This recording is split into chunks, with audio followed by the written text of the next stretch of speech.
Brothers, how y'all doing this Sabbath day? Good. All praises, all praises. A lot to go over. I'm going to continue the series that I've been working on. I'm not going to cut that short. Like, I know some of you are new, so just take notes. And if you get it, you get it. You don't, you don't. That's my motto. That's how we was brought up. They go over the class. Oh, you didn't get it? Shame on you. Just study your notes, and it'll come to you one year. Let's open up today's. Get Ezekiel. Who's reading for me? Riverdale got you, Bishop. Riverdale? We got you, Bishop. All right. Riverdale is in the house. All praises. Go to Ezekiel 9. If I forgot to bring this out last week, I forgot. You know, you do a class and then you listen to it or somebody will ask you a question and you'll be like, damn, I forgot to bring this part out. That happens quite a lot when you do classes. Read Ezekiel 9 and 4. The book of Ezekiel, chapter 9 and verse 4. And the Lord said unto him, go through the midst of the city, through the midst of Jerusalem, and set a mark upon the foreheads of the men that sigh and that cry for all the abominations that be done in the midst thereof. So that's the men that's keeping the commandments. That's the mark, so they don't get killed. Read on. Here's the part I want to get to. Verse 5. And to the others, he said in mine hearing, go ye after him through the city and smite. Smite means kill. Go ahead. Let not your eyes spare. Don't spare them. Go ahead. Neither have ye pity. And don't have no pity. Go ahead. Slay utterly old and young, both maids and little children and women. Riverdale was squirming we know over that part. But my question, it ain't a question. I'm going to tell you the first part of that verse, as Amaziah. Read that again. Slay utterly. No, and to the others. And to the others, he said in mine hearing, go ye after him through the city and smite. So the part I want to show you is when it says in mine hearing. The reason he says in mine hearing, what happens when somebody's smiting you or killing you? What are you doing? God wants to hear people scream. He wants to hear men scream, old people scream, old women scream, babies scream, and women. He wants to hear them scream. So that's all I want to do. I'll just add that to last time's notes. Scream, be scream. Let's go. So today's class, we're going to deal with Revelation chapter 6. But we're going to open up with Revelation. This part I don't have in my notes, but it just popped in my head, so I'm just going to look real quick. Go to Revelation 5 and 1. The book of Revelation, chapter 5, verse 1. And I saw in the right hand of him that sat on the throne a book written within, and on the backside sealed with 7 seals. So we've done most of the seals, so today we're going to complete the seals, all right? But that ain't the end of the series. So before we get to Revelation 6, I'm going to preface Revelation 6 with the precept chapter of Zechariah chapter 6, and we're going to start there at verse 1. Zechariah chapter 6, and read verse 1 for me. The book of Zechariah chapter 6 and verse 1. And I turned and lifted up mine eyes and looked, and behold, there came 4 chariots out from between 2 mountains, and the mountains were mountains of brass. So Zechariah sees a vision. He sees chariots. Chariots, what Esau calls UFOs. We call them IFOs, identifiable flying objects. They flew between 2 mountains. The 2 mountains, here it is, Deuteronomy 27, verse 12 and 13. Deuteronomy 27, verse 12 and 13 explains the 2 mountains. Deuteronomy chapter 27, verse 12.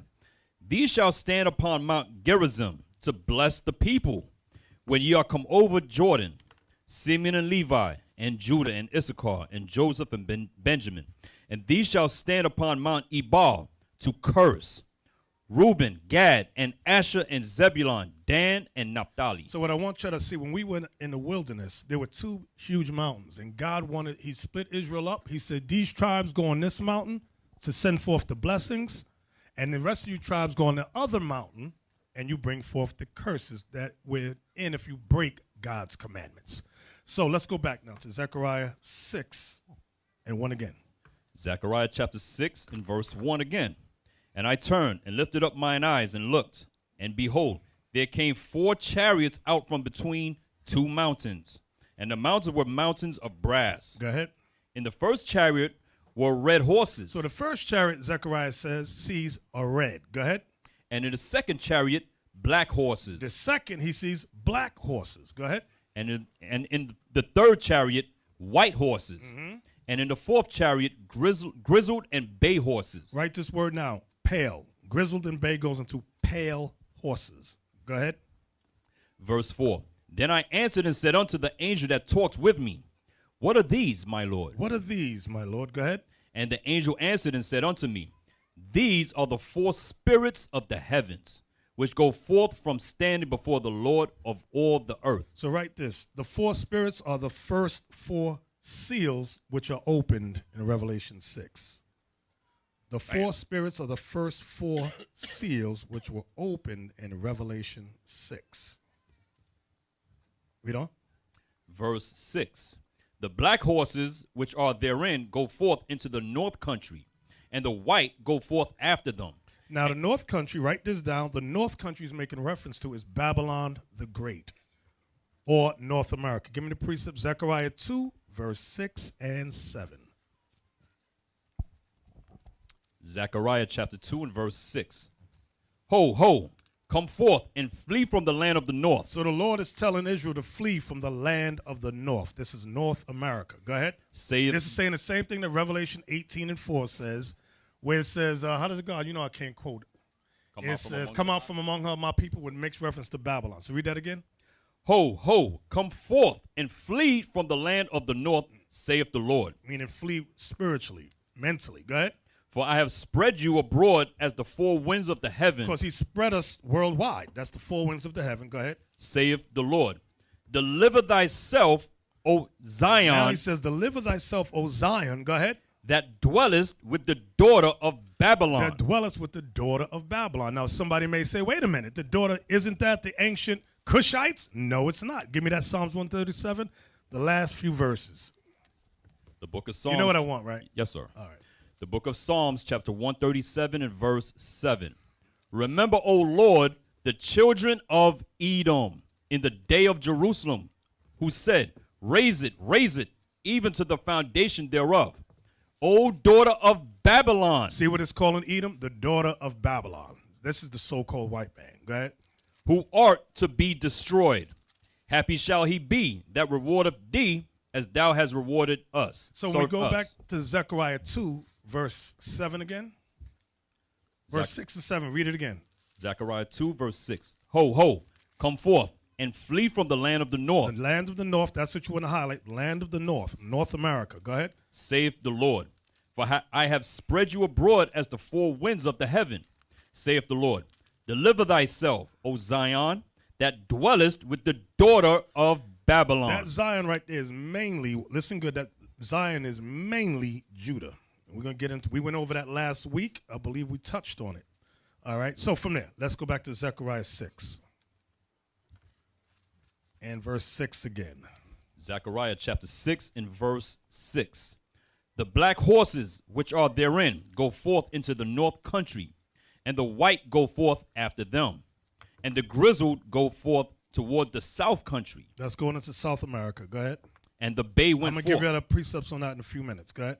And the bay went forth. What verse you at? Verse 7. Go ahead.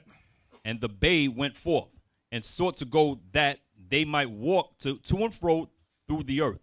And he said, get ye hence, walk to and fro through the earth. So they walked to and fro through the earth. Then cried he upon me, and spake unto me, saying, behold, these that go toward the north country have quieted my spirit in the north country. That lets you know that Israel would be in the north country. The bulk of Israel would be in North America. Give me that in Zechariah. Give me Isaiah 14, 12, and 13. That's what I want. Isaiah 14, 12, and 13.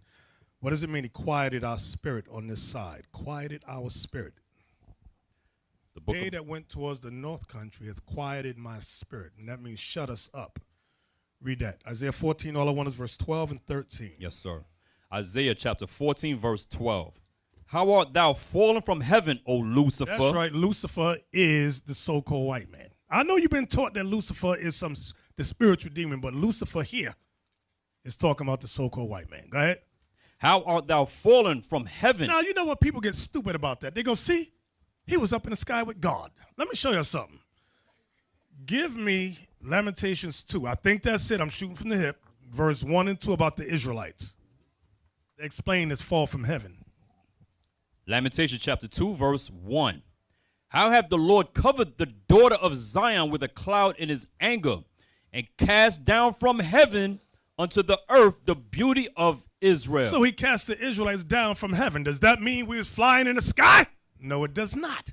It means we were at one time the top nation on earth, and we fell to hell, meaning captivity, a low estate. Everybody got that?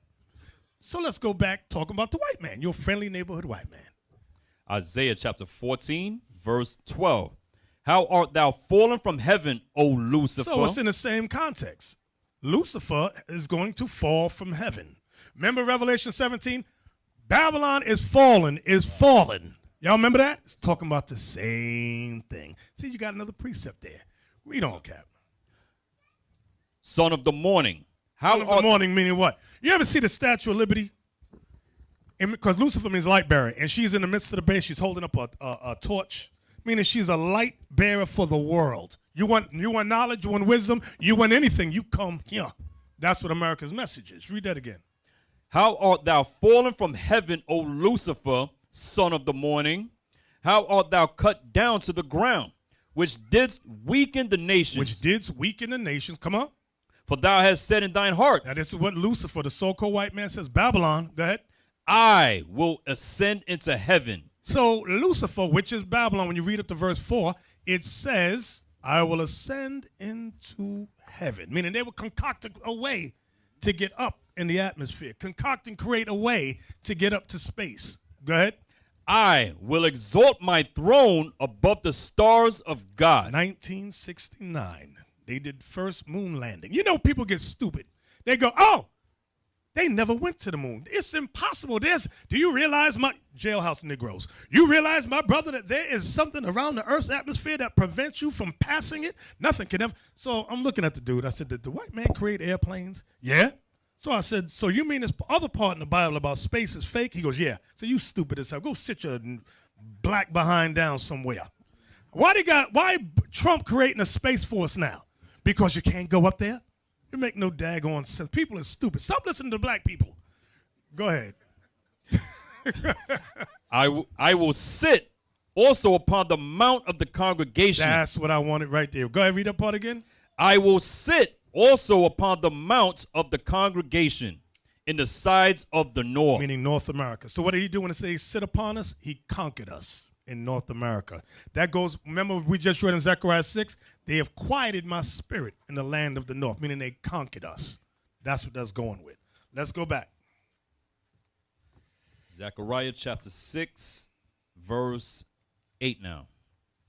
Then cried he upon me, and spake unto me, saying, Behold, these that go toward the north country have quieted my spirit in the north country. So that they conquered us. From there, let's go to Revelation 6 now. Let's get to where we won't get to. Revelation 6 and verse 1.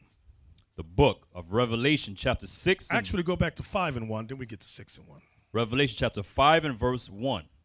And I saw in the right hand of him that sat on the throne a book written within, and on the backside sealed with 7 seals. So there were 7 seals on this book. So now when we go to chapter 6 and verse 1, read. And I saw when the Lamb opened one of the seals, and I heard, as it were the noise of thunder, one of the 4 beasts saying, Come and see. So he opened one seal. He said, come and see. And let's see what John the Revelator saw here on the island of Patmos. Verse 2. And I saw, and behold, a white horse, and he that sat on him had a bow, and a crown was given unto him, and he went forth conquering and to conquer. So this white horse here went forth conquering and to conquer. How many crowns did he have on his head? He had a crown, a one. one crown. This is going into, I'm going to explain, the rise of Babylon. It begins with Esau, establishing of Babylon the Great in the north country. Watch this. Give me John 1, verse 36. But I want, because this is what I forgot. Somebody said in Revelation 6 and 1, you see the part where it says, and I saw when the Lamb opened one of the seals. This is the precept for the Lamb, because people get dumb as hell. Christians make me sick. These damn Christian commentaries are dumb as hell. What is the Lamb? Read that. John chapter 1, verse 36. And looking upon Jesus as he walks, he saith, Behold, the Lamb of God. That's what we wanted. So in Revelation 6 and 1, the Lamb is talking about Christ. So when we get to Revelation 6 and 2, back to the horse now. And I saw and behold a white horse. White generally symbolizes righteousness, right? So you have many Christian commentaries that say this might be Christ. This is not talking about Christ, because Christ is the one that opened the first seal. This is going into a man that would portray himself as righteous, conquering. That's what it's going into. Watch this. Give me Revelation 13 and verse 7. The book of Revelation chapter 13 and verse 7. Mm-hmm. And it was given unto him. That him. We're going to see about this him here. Go ahead. To make war with the saints. The saints. Let's see who the saints are. Give me that Psalms 149, please. It was given unto him. What you're going to find out is the Bible is redundant. Revelation is very redundant. The same thing the New Testament says is often said in the Old Testament as well. It's always said in the Old Testament. Read that. Psalms chapter 148, verse 14. We want to see who the saints are. Go ahead. He also exalteth the horn of his people, the praise of all his saints, even of the children of Israel. So the children of Israel are the saints. So when we go back now to Revelation 13 and 7. Revelation chapter 13 and verse 7. I'm sorry if I'm going too fast. Let me see. I'll try and slow it down for some of y'all. And it was given unto him. We want to know about this him. Go ahead. To make war with the saints. To make war with the Israelites. Go ahead. And to overcome them. And to overcome or to conquer them. Go ahead. And power was given him over all kindreds. And not only did he overcome and conquer the Israelites, he had power over all kindreds. Go ahead. And tongues. And tongues. And nations. And nations. Was that the whole verse? Yes, sir. Let's go back to Revelation 6 again. So when we read about the white horse, write this down. The white horse goes back to Zechariah 6, verse 3, when it talks about the white, what did it say? The white horse there. Did it say chariot or horse? No, it's a horse. Horse. Let me look. Go get it. You know I'll be forgetting. It said horse? Oh, I forgot. Look at it again. You know I'm getting old. Zechariah 6 and 3. Yeah, and in the third chariot, white horses. Yes, okay. So this white horse goes back to the same white horse of Zechariah 6, verse 3, wherein this man would go forth and conquer. Now, you might say, why does it say white? Give me that in Matthew 24. There's something Christ warned us about.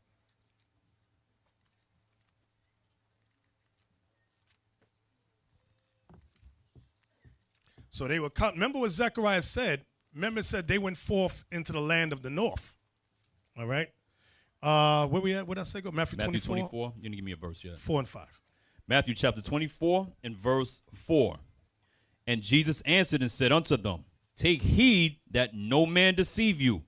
For many shall come in my name, saying, I am Christ, and shall deceive many. So now, Officer Noah, give me the first clip. The Spanish Conquest. The Spanish Conquest. And we're going to start at 2 minutes and 38 seconds. You got that? Write that down. 2 minutes, 38 seconds. And we're going to go to 5 minutes and 12 seconds.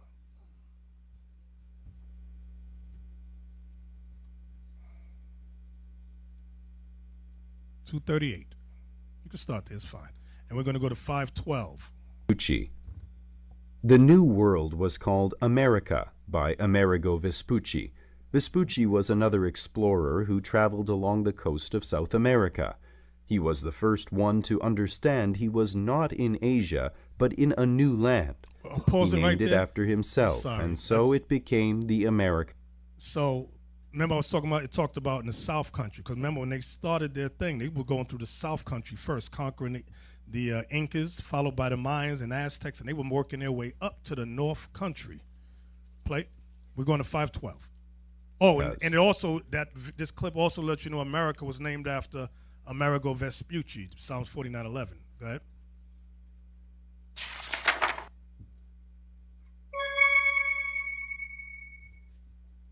More than just spices. The Spaniards were excited with the new land they had discovered. The explorers had different interests. Some wanted to become rich. Others wanted to see them spread down their there praying, religion. right? And yet, They all came allegedly in the name of white man Jesus. That's what they did. They came in the name of Jesus, conquering. Go ahead. interests. Some wanted to become rich. Others wanted to spread their religion. And yet others were simply interested in making more discoveries. The Queen and King of Spain wanted silver and gold. Thousands of Spaniards sailed to the Americas, hoping to get what they wanted.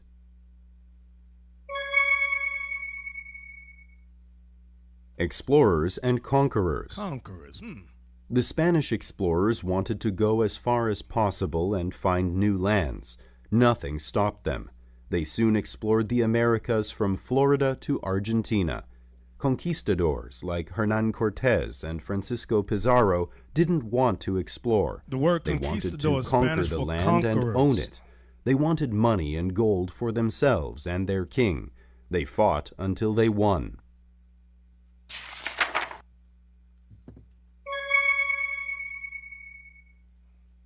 Cortés and the Aztecs. When Hernán Cortés arrived in Mexico, he met Montezuma, the king of the Aztecs. Because the Aztecs believed the god Quetzalcoatl would return one day, Montezuma believed the Spaniards were gods. All was peaceful for a while.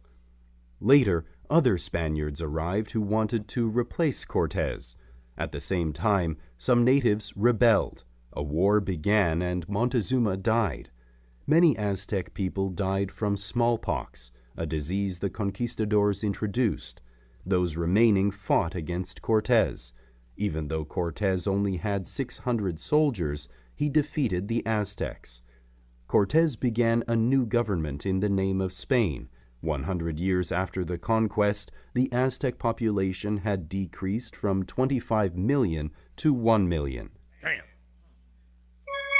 Stop right there.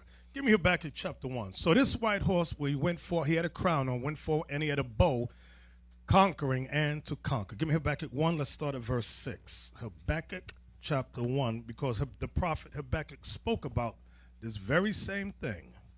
The book of Habakkuk, chapter 1 and verse 6. For lo, I raise up the Chaldeans. Now the Chaldeans are the upper echelon or the elite of the ancient Cushites. But guess what? This goes beyond the Cushites. This is a metaphor for the conquering of the Americas. Like it says in Deuteronomy 28:46. Remember what it says? Give me that. Let's just read it, because I know some of y'all are new. So I'm going to just take a few steps. The book of Deuteronomy, chapter 28, verse 46. And they shall be upon thee for a sign and for a wonder, and upon thy seed forever. So the curses of Israel going into captivity, being conquered, would constantly happen. Now give me the one in Job where it talks about the words of God are double in wisdom. Going to Job 11 and 6. If I can get there. The book of Job, chapter 11 and verse 6. Pay close attention. Go ahead. And that he would shew thee the secrets of wisdom, that they are double to that which is. So God's wisdom, his words are double in meaning to what is written. So you'll read something, some of these things have double meanings. Was that it? Yes, sir. No, there's more. Know therefore that God exacteth of thee less than thine iniquity deserveth. Right, so God's dealing with, he ain't dealing, we all need to be jacked up and put to death, but he ain't dealing with us. He ain't dealing with the Israelites that way. Oh, we better be grateful for that. Let's go back to Habakkuk. Yeah. Chapter 1 and verse 6. For lo, I raise up the Chaldeans. So the Chaldeans is going into, it's a metaphor for the white man. It's a similitude for so-called white man, Esau. that bitter and hasty nation, That bitter and hasty nation, which shall march through the breadth of the land, which shall march through the breadth of the land, from south towards the north. Go ahead.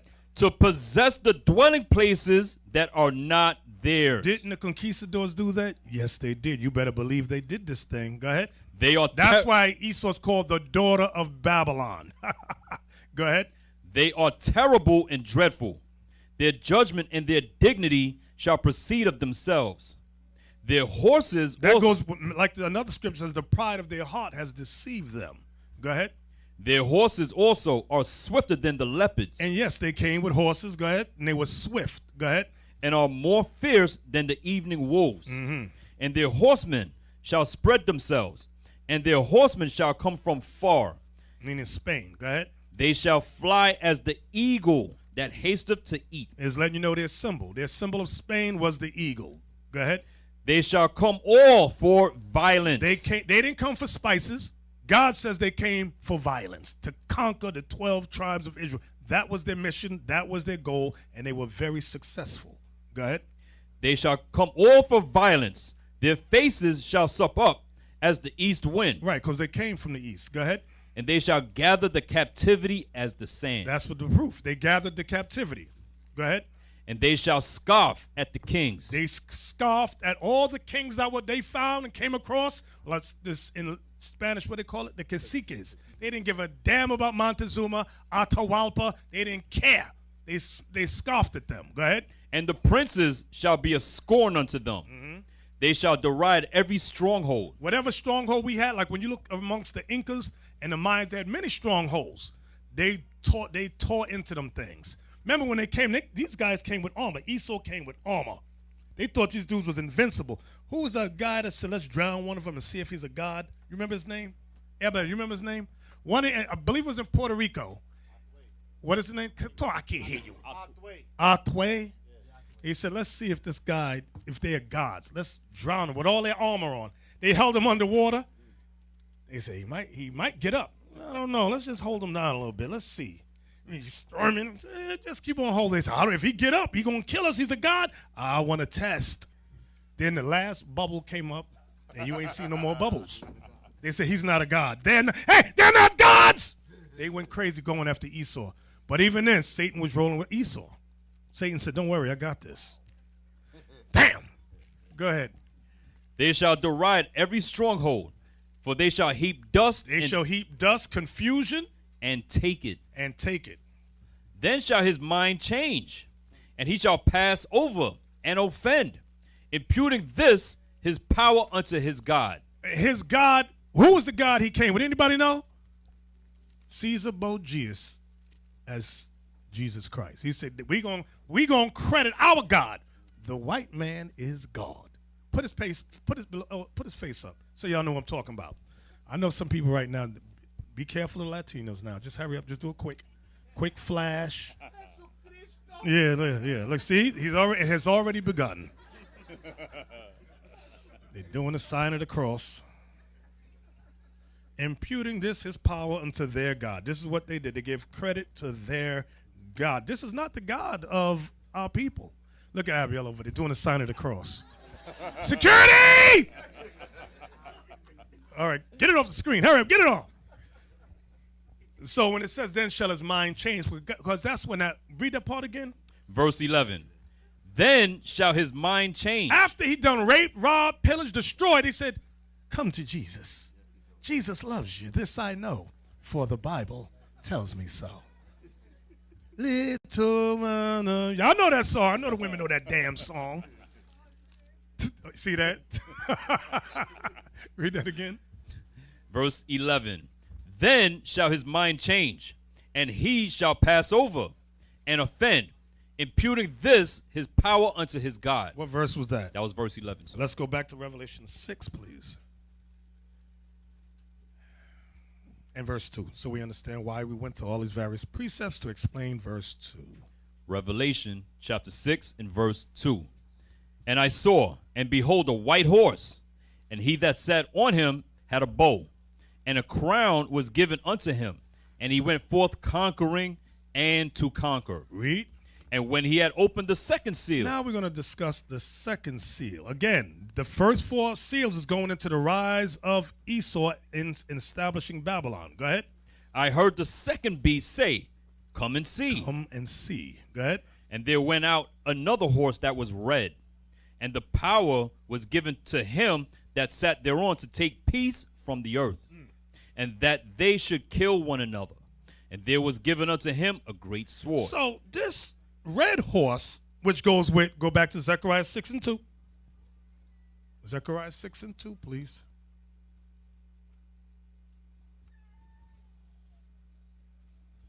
The book of Zechariah, chapter 6, verse 2.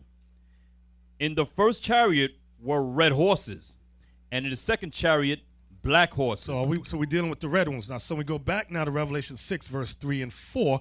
Remember what it said? It said the red horse, that's very key, takes away peace from the earth, and it said he had a great sword in his hand. Is that what it said? Yes, sir. He had a great sword. There was given unto him a great sword. So now let's see why it says red. Give me Genesis 25. We're going to read 21 to 25. The book of Genesis, chapter 25, verse 21. And it says, verse 21. And Isaac entreated the Lord for his wife, because she was barren. And the Lord was entreated of him. And Rebekah his wife conceived. And the children struggled together within her. And she said, If it be so, why am I thus? And she went to inquire of the Lord. And the Lord said unto her, 2 nations are in thy womb, and 2 manner of people shall be separated from thy bowels. And the one people shall be stronger than the other people, and the elder shall serve the younger. And when her days to be delivered were fulfilled, behold, there were twins in her womb. And the first came out red.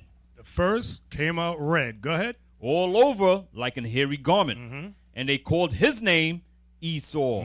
They called his name Esau. That's what we wanted there. Now, remember what it said. Let's think back now what it said. It said about this red horse that he would take away peace from the earth and he would have a sword. Give me that in Genesis 27, 38 to 40. Listen to the prophecy that was given to Esau regarding the sword. Genesis chapter 27, verse 38. And Esau said unto his father, Hast thou but one blessing, my father? Bless me, even me also, O my father. And Esau lifted up his voice, and he wept. And Isaac his father answered and said unto him, Behold, thy dwelling shall be the fatness of the earth, and of the dew of heaven from above. And by thy sword shalt thou live. And by thy sword thou shalt live. That's how Esau lived. That's how he got into the fatness of the earth. The fatness of the earth means the best places. As the dew of heaven means they would be everywhere. But you got to ask, how did they get everywhere? Like, how did they get into South Africa? They didn't get there by voting. They pillaged, raped, robbed, and murdered. They came with the sword. How did they get in Puerto Rico?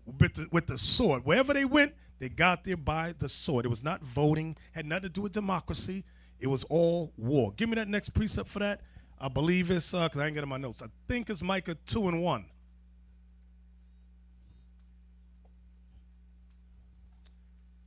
The book of Micah, chapter 2,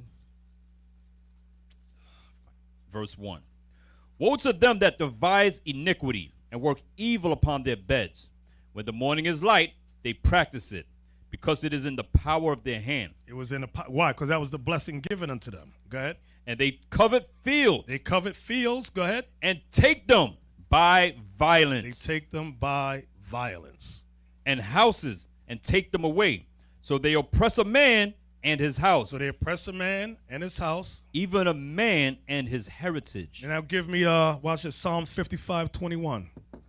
These are just various precepts about this red horse with the sword that would take away peace from the earth. Psalms chapter 55 and verse 21. The words of his mouth were smoother than butter. That's Christianity. The words of his mouth were smoother than butter. Go ahead. But war was in his heart. But war was in his heart. He said, come to Sunday school, come learn Jesus. Then you got a sword in your neck. You're dead. If people got to saying in the word, you ever hear this? They say, they came with the Bible and we close. How does it go? They came with the Bible, and when we had the land, and when they at the end of it, they had the land, we had the Bible. Okay, no, we gotta clean that up. Right. They came with white Jesus. Right. We closed our eyes, and then when we opened them, we had white Jesus, and they had the land, because we always had the scriptures. Okay, when you look at the artifacts in Mexico, remember those? I forgot the name of those rocks. Help me out here. Those two big boulders with the commandments written all in them. Los Lunas. Yeah. Don't say it in Spanish. Can you help me in English, bro? He says in Spanish again. That's what it's called. Los Lunas Decalogue Stone. Oh, see, I understand Decalogue stone. Thank you, Abiel. Where they had and they were written in ancient Hebrew. And the brother, who was with me in Puerto Rico? You was with me? You was with me, Zeph. Remember the brother that found those old relics? All those artifacts written in ancient Hebrew, okay? And all the Jewish scholars will not admit that those are authentic. And we told them if they admit that's authentic, Puerto Rico's history going to change forever. That's what it's all. We don't know. We cannot tell. Damn demons they are. So, from there, did you read Psalm 55? Oh, I didn't finish it. I'll read it. Well, y'all was able to say something. So being that stone exists and it has that information on it, and you see how they're trying to cover that information up, they don't want that information to come out there. These are the Edomite scholars saying this. Yes. But then you have Negroes that's saying the same damn thing. Yes. They're following after their master. That's what it really is. That's the same thought with that mess that they're trying to speak about Northern Kingdom. Yep. You're right. Absolutely right about that. Read that again. The Psalm 55. Verse 21. The words of his mouth were smoother than butter. Yeah, that's Christianity. But war was in his heart. War was in his heart. Go ahead. His words were softer than oil. That's Christianity. That our God loves us all, every one. Yet were there drawn swords. Yet were they drawn swords. That's the blessing God gave Esau. You got to ask yourself, what does it mean by thy sword thou shalt live? Meaning they were given the art of war. Thank you. I'll give you an example. China was the one they say discovered, although it was the Moors, but they give credit to China regarding gunpowder, not gunpowder, what's it called? The original name. Firecrackers. What do they call them? You know, fireworks. They said Esau saw that and said, Satan said, you can make that into weapons. Whatever Esau sees, they said, we can make this into weapons. Even when you read Genesis, I believe it's either chapter 4 or 5, remember Cain's descendants? They saw iron and they said, we can make these into weapons. When you read Genesis, it tells you the history of how all that started with the wicked. They're the ones that came up with that. Tubal Cain, thank you. That's his name right there. Let's go back. Revelation chapter 6, verse 4 again. I'll read verse 4 again. And there went out another horse that was red, and power was given to him that sat thereon, to take peace from the earth. And that they should. What I like? It says power was given unto him to take peace from the earth. You got to think about that. Remember in Revelation 13, if I'm not mistaken, it's just popped into my head. Might be verse 1 or 2. It says something very similar. Verse 2. Revelation chapter 13 and verse 2. And the beast which I saw was like unto a leopard, and his feet were as the feet of a bear. All this is talking about Esau. All this is Esau. This because the Bible talks about the 7 heads and the 10 horns. But I'm not dealing with that today. We touched on it already. But go ahead. I just want to show you this bottom part of this verse. Go ahead. And his mouth as the mouth of a lion. And the dragon gave him his power. That's what we wanted to get. And the dragon gave him his power. Go ahead. And his seat. And his seat. And great authority. And great authority. Satan, I'll tell you, Satan rolled with the devil. Esau rolled with the damn devil. You got Haitians talking about voodoo. We gonna pray to the devil against you. The white man goes, I am the devil.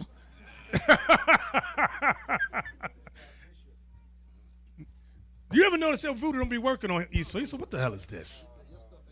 Yeah, Bishop, there was a prisoner there called Howie Steed. Aristide. Yeah, he practiced voodoo. But when the white men come and get him overnight, kidnap his simple behind, bring him to Africa, why their voodoo did not work for him? What was the guy we met in Liberia? General Butt Naked. That dude was expert in voodoo, but it did nothing against Esau for some reason. Esau just laughed. Yeah, but Bishop, what you say is true. You remember Esau was giving him gun. I mean, Esau Yeah. is the will devil. Send Exactly. these little soldiers, which is butt naked, to do his thing. Back to Revelation 6. Where we at, Cap? Verse 4 again. And there went out another horse that was red, and power was given to him that sat thereon to take peace from the earth, and that they should kill one another. And there was given unto him. You know, I like to take peace. There's another piece that just popped in my head. To take peace from the earth. Give me the, because remember we read in Habakkuk where it said, and then his mind shall change. And then Esau will make like they love you. It's all good, but then you end up dead. There's a precept in Daniel 8, verse 25 that talks about Esau there. Y'all keep going with this peace. Esau always planning something. They're always 5 steps ahead of black people. The book of Daniel, chapter 8 and verse 25. And through his policy also he shall cause craft to prosper in his hand, and he shall magnify himself in his heart, and by peace shall destroy many. He destroyed many nations by peace. Oh, we love you. God loves you. Here's some foreign aid. We love you. Then you get death. You want to know how you got jacked up and in poverty like that. You're a friendly neighborhood white man. Let's go back to where we are in Revelation 6, please. Revelation chapter 6 and verse 4. And there went out another horse that was red, and power was given to him that sat thereon to take peace from the earth, and that they should kill one another. And there was given unto him a great sword. And when he had opened the third seal, Third seal now. Go ahead. I heard the third beast say, Come and see.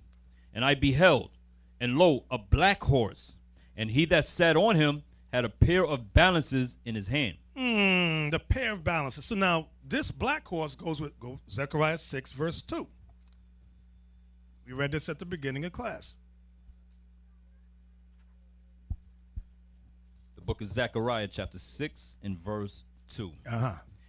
In the first chariot were red horses, and in the second chariot, black horses. So these black horses, when we go back to Revelation now, deals with the dark nations. The dark nations, all what they term as black people, primarily in Africa. Go back to what you was reading that again. Yes, sir. Verse 5. Revelation chapter 6 and verse 5. And when he had opened the third seal, I heard the third beast say, Come and see. And I beheld, and lo, a black horse. Now I could go to many black precepts, but y'all know them already off the top of your head. Go ahead. And he that sat on him had a pair of balances in his hand. So this man that sat on this horse, this man that sat on the horse is the same red man that was in the verse before. Is the same man that went forth conquering. Give me Leviticus 19. I want to explain the pair of balances. Leviticus 19, verse 35 and 36. This is what God said to Israel, to the Levites particularly. Leviticus chapter 19, verse 35. Ye shall do no unrighteousness in judgment. Balances represent doing no unrighteousness in judgment. Go ahead. In meat yard, in weight, or in measure. Just balances. Just what? Just balances. Just weights. A just ephah and a just hin shall ye have. So those are all measuring things when it comes to money and weight. Everything God was telling us, we have to be just. We must have a pair of just balances. Everybody understand that? Was that the end of that verse? No, sir. I am the Lord your God, which brought you out of the land of Egypt. Right. So God told us to have just balances. So when we go back to Revelation 6 again, now we have a better understanding of what this pair of balances is talking about. Read 5 again. Revelation chapter 6 and verse 5. And when he had opened the third seal, I heard the third beast say, Come and see. And I beheld, and lo, a black horse. And he that sat on him had a pair of balances in his hand. And I heard a voice in the midst of the 4 beasts saying, A measure of wheat for a penny. So now they're telling you, just wait. A measure of wheat for a penny. Go ahead. And 3 measures of barley for a penny. And 3 measures of barley for a penny. And see thou hurt not the oil and the wine. And don't do unrighteousness when it comes to oil and wine. So now watch this. This man, let me tell you about this man, this white man. We've discussed it many times before. They will conquer a nation, take it over and then change this whole verse, those two verses. The black horse, write this down, should have said it earlier. The black horse represents world economics. That's what it's going into. Being just with economy. But this white man, as we've seen, is not just. He goes to Sierra Leone, for example, where all your diamond is, or Ghana, where you get majority of gold. Then he says, you know what? Your money is garbage. Your money compared to our money is worth, how much was it in Sierra Leone? Who was with me? 10,000 equals $1 American dollar. Remember we was counting all that damn money, handing out y'all up? Money was up to here. You think we was rich? No, it was $3. Man, that's what Esau does. They'll take all, and they'll take trillions of dollars from Sierra Leone, diamonds in worth of diamonds, trillions. Then say, not only is your money garbage, but we're going to give you foreign aid. We're going to give you $1 million as a loan. As a loan. You got to pay it back. But they're like, how can we pay this back? We have nothing. But Esau, remember, it said he conquered, he take away peace from earth, and he got the sword. The black, they have no power, and they can't say nothing. You better suck it up or we'll shut everything down. Get a mic. You ain't got a mic down there? He set up policies where the natives cannot even manufacture their own resources. Right. They have to outsource that, and then when they sell it back to them, they have to pay for that. And being that they can't pay for it, then they have to take out a loan, and the loan automatically has debt attached to it. Mm-hmm. So that's how the countries constantly go into further a vortex of death, Exactly. debt, a vortex of debt. Hey, you know what's so funny? Last year, if I'm not mistaken, they give Sierra Leone $80 million. Sierra Leone got diamond, gold, oil. What else they got? They got a lot of stuff. Bauxite. Yeah. They Bauxite only is give that them. tin like they make these cameras from, Yes. the metal in these cameras. They got $80 million from U.S. But France took $500 billion a year out of Africa. Right. Exactly. That's what $500 billion a year. Mm-hmm. Then they give them 18 million, and they let them borrow 18 million. Exactly. So when it comes to the world economy, they're very unjust. This is what God is saying would be in these last days. Give me that Lamentations 5. We're going to read 1 through 4 for an example. So the angel was telling this black horse to be just, but this man is not just when it comes to the dark nations. Read that. Lamentations chapter 5, verse 1. Mm-hmm. Remember, O Lord, what has come upon us. Consider and behold our reproach. Our inheritance is turned to strangers. Our land is turned to strangers. Strangers have taken our lands. Go ahead. Our houses to aliens. God calls the white man the real aliens. They're busy talking about the Mexicans are aliens. Oh, no. Oh, no, Mr. White Man. Au contraire, mon frère. You are the real aliens. That's right. Did I say that right, Malachi? Yep. I practiced all week. So, aliens, they're the real aliens. Go ahead. Verse 3. We are orphans and fatherless. Our mothers are as widows. Because they were killing us. Go ahead. We have drunken our water for money. Do you see that part right there? We have drunken our water for money. When Spain took the land, they said, you want to drink of water? Pay me. Pay me. You want to drink water? You can't imagine this. I'm going to tell you what they did in, not Brazil, Bolivia. It's a documentary, Zeph, you sent it to it, called Even the Rain. They taxed the people because they said we can't afford to buy bottled water. So they was collecting rainwater. That come from the heavens. The government was taxing them. And it caused a whole damn revolution out there of rioting. How are you going to charge people to drink rainwater? But that's what and that's all Esau down there. Not all of them. I'm talking about the government. Read it. Huh? It's what? It's illegal here to do what? To capture rainwater. See, the white man's the devil. Let me be quiet. Read it again. We got you on video saying that, nigga. I ain't saying nothing. Yeah, read that again. Verse 4, Lamentations 5 and 4. We have drunken our water for money.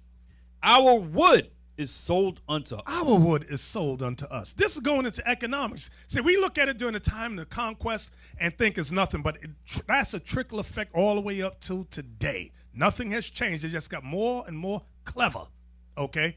Give me the next precept for that in Deuteronomy 28:43, I believe it is. He shall lend to thee. That one. The book of Deuteronomy, chapter 28, verse 43. The stranger that is within thee shall get up above thee very high.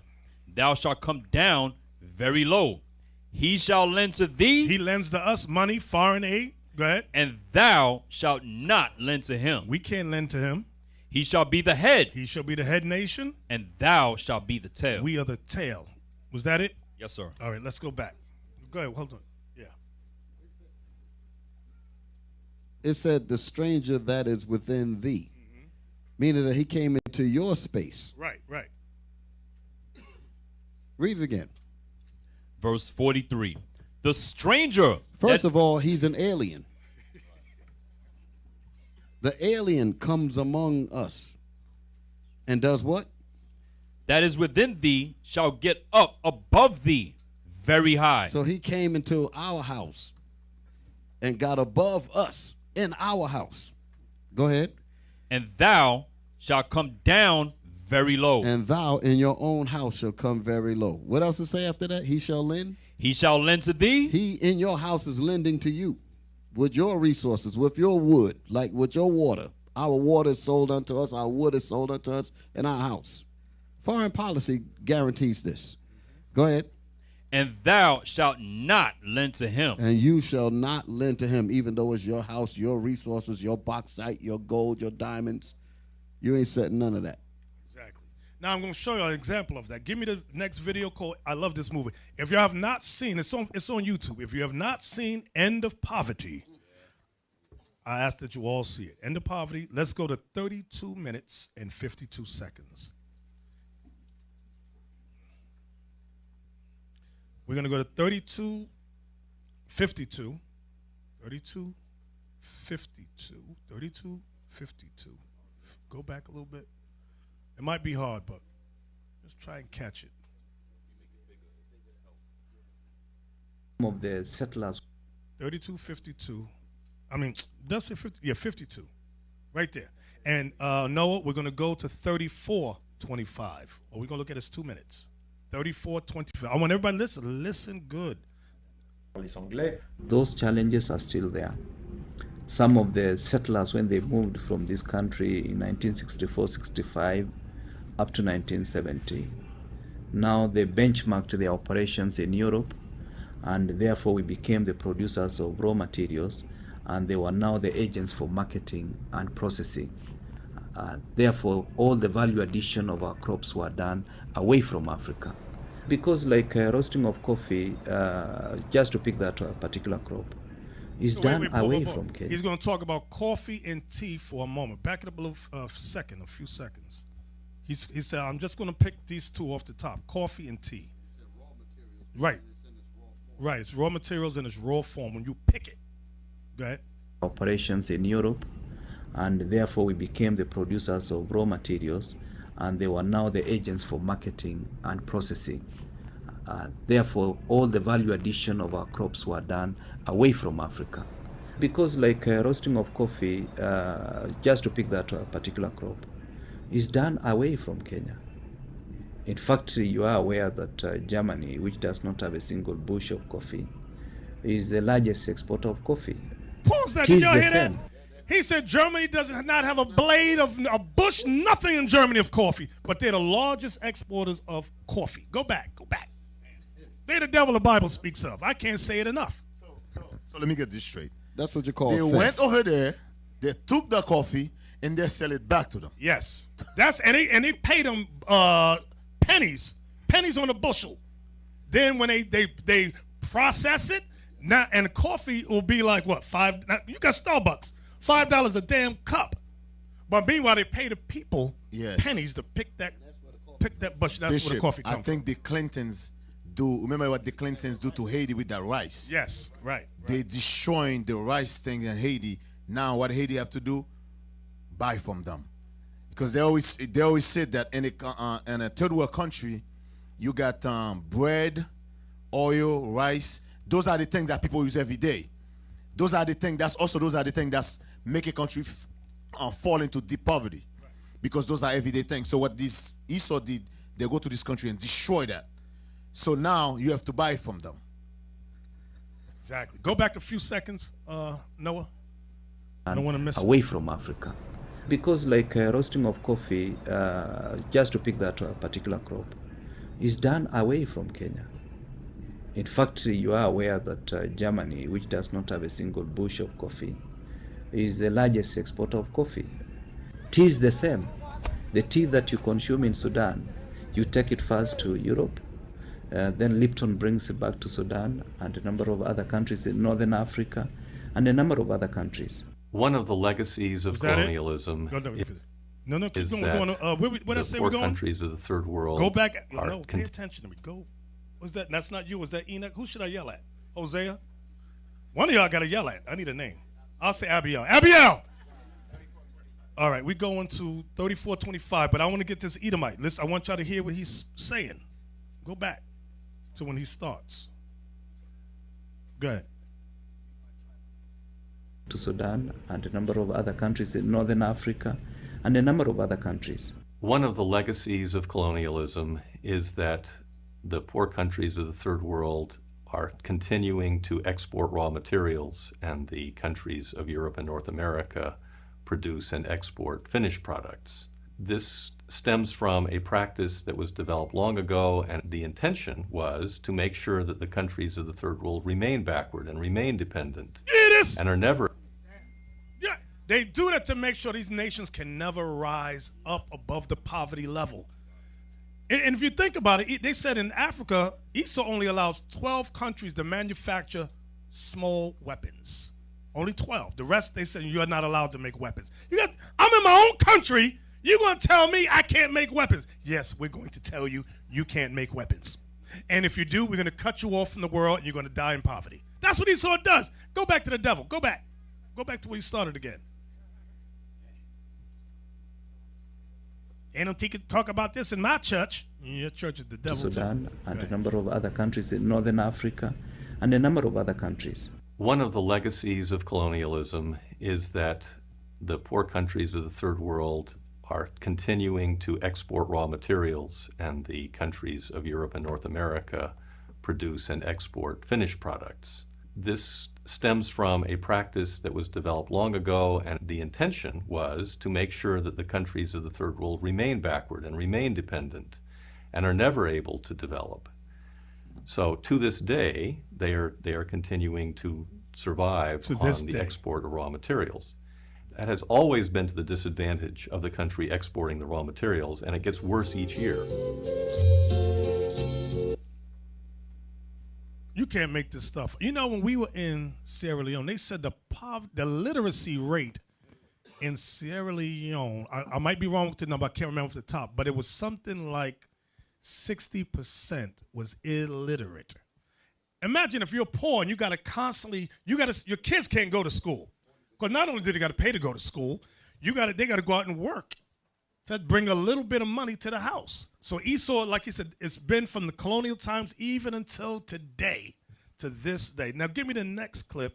Now I don't want y'all to forget the thought. Go back to Revelation 6. We're just going to read that again. Revelation 6, 5, and 6. Read that again. I don't want to forget the thought. Revelation chapter 6, verse 5. And when he had opened the third seal, I heard the third beast say, "Come and see." And I beheld, and lo, a black horse, and he that sat on him had a pair of balances in his hand. And I heard a voice in the midst of the four beasts say, "A measure of wheat for a penny, and 3 measures of barley for a penny. And see thou hurt not the oil and the wine." So he's telling about just balance. But this black horse, this man over the dark nations, they're very unjust. Now, give me the next clip. Okay, give me the next clip. So this black horse deals with world economy, the world economics. And they deal unjust with the black nations, especially Africa. Give me, go to 1 hour, 16 minutes, and 39 seconds. Write that down, Noah. No, end of poverty. End of poverty. What are you doing? I'm sorry. Yeah, stay right there. End of poverty. I apologize. End of poverty. 1 hour, 16 minutes, and 39 seconds. 1 hour, 16 minutes. Go back. Keep going. 16 minutes. Oh, I wanted, what I say, 39 seconds. Yes, leave it right. You can leave it right there. I don't care. I know you're going to get it. We're going to go to 1:22, 1 hour and 22 minutes. You got that, Noah? All right. Listen, no, wait. Because the thought may be, what if we don't want to play ball? We don't like the way you're dealing with our nations, our country, and let's say we want to rebel against you in your world economic policies. They got levels. Let's see what happens. Go ahead. If we don't like what a democratically elected leader of another country is doing, for example, opposing the exploitation of oil in his country. Pause. Remember the Bible says, see thou hurt not the what? The oil or the wine. Go back. We're going to talk about oil. You don't want to play ball with us. Go ahead. Over the globe's resources.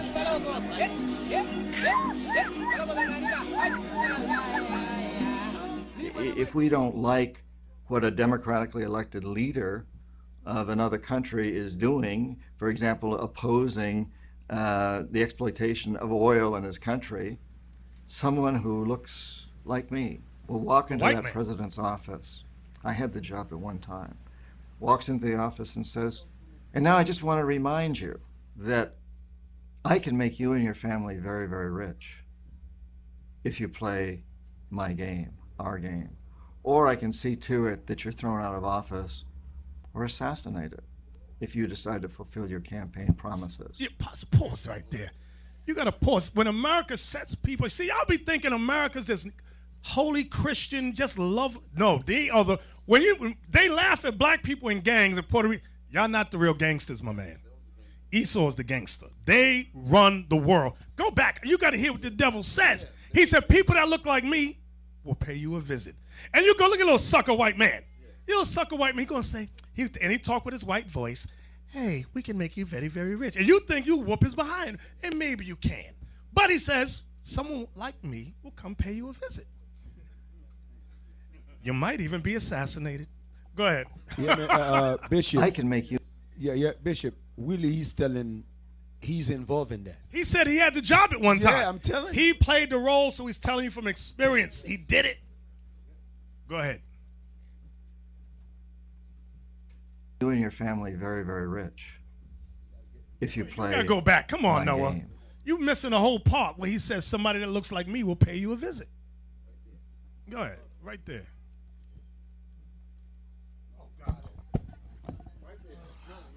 I had the job at one time.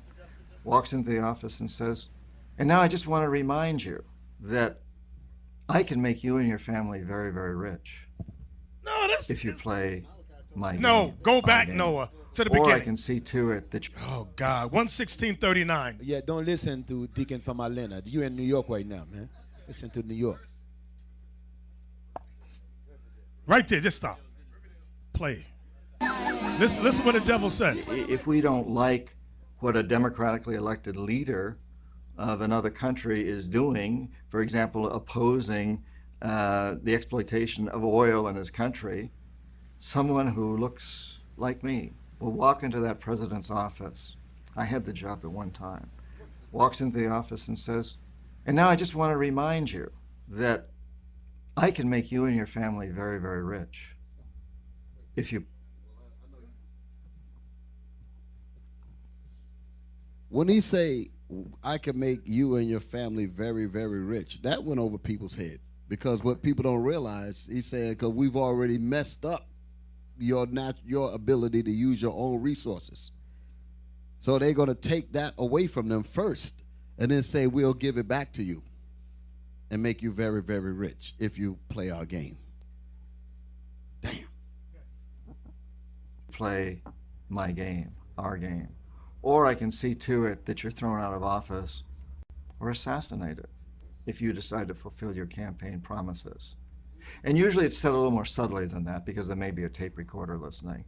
But they get the message because every one of those presidents knows what happened to Arbenz of Guatemala and Allende of Chile and Roldos of Ecuador and Lumumba of the Congo and Torrijos and on and on. The list is very long. Pause that. We were just talking about Patrice Lumumba of the Congo on Patient Saints a few weeks ago. They paid his best, not his best friend, but a friend of his to assassinate him. That's what they did. And he mentioned, and he said that they'll go in there and they'll speak to the person that's quote unquote democratically elected, and because they mentioned the man Torrijos. Many of y'all might not know who that person is. That goes into Panama. That Panama situation, Panama, that documentary about it's on YouTube. The Panama deception. That's what they're talking about there when they said Torrijos. And the people loved Torrijos. He was a little brutish when he started, but they said, but he promised to deal right with us. So this guy said that, he said, if you decide to fulfill your campaign promises against what we want, we will kill you. And that's what happened with Torrijos. His plane just mysteriously crashed into a mountain and all of that. And you can add Hugo Chavez to that list, and you can add Gaddafi to that same list. You can add Gaddafi to that list, and you can add Hugo Chavez to that list also, and many, many, many others. Exactly. Go ahead. Where we going to? Where we going? I forgot. We're going to 122. All right. Of presidents that we have had thrown out or assassinated. There's no question about that. And they all know this. So we perpetuate the system that way. Wait, I'm sorry. I keep pausing it. I keep pausing it. Notice at the beginning of that, he said, we can make you and your family very, very rich. Or we can get you thrown out of office or assassinated. Think about the African leaders, a lot of them. And you got to ask yourself, they got all of this, why don't they just, because I hear people complain about African leaders. He's explaining what they do down there. They do it all over the world, but I want you to think about Africa. They tell, because people go, why are their leaders so covetous? They tell them, take the money, let us come in and do whatever we want. We're going to take what we want, but we're going to make you and your family rich. And if you don't do it, we say, you'll disappear. So you got these leaders under fear of death. You got to think about it. If you're under fear of death, this is why there's no unity in Africa. They make sure there will never be a united. They hate, what did J. Edgar Hoover say?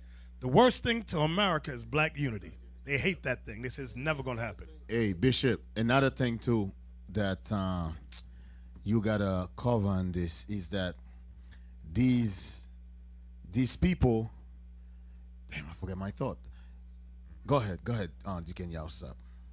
Go ahead, Deacon Yausap. Well, essentially, when he said that we can make you very, very rich if you play our game, this game is practiced all over. Didn't Antiochus Epiphanes, the Greeks, do that with us? They said we can make you and your family very rich. Exactly. It's the same thing. Right. That whole thing with the Iraq and that thing that went back several years ago, the same thing was said to the officials over there. They said, you can either accept our carpet of gold or we will bury you under a carpet of bombs.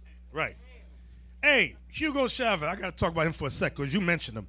Remember he went to D.C., United Nations. He said, and Bush had just finished speaking. Chavez walked up and said, I smell sulfur. The devil was just here. The devil was standing right here. And a white man was sitting in the audience, oh, we got to get this guy. He's calling us the devil. And he started when oil was going, the price of oil was skyrocketing here. Yep. Hugo Chavez said, I'm going to go to America. I'm going to go through all the ghettos and give them oil at a very cheap price. The white man didn't like that thing. Nope. He was mad. You got your thought back? Yes. I helped you out. You notice what this guy is talking. He's not saying Democrat or Republican. You guys notice that, right? You know why he's not saying that? They all in it together.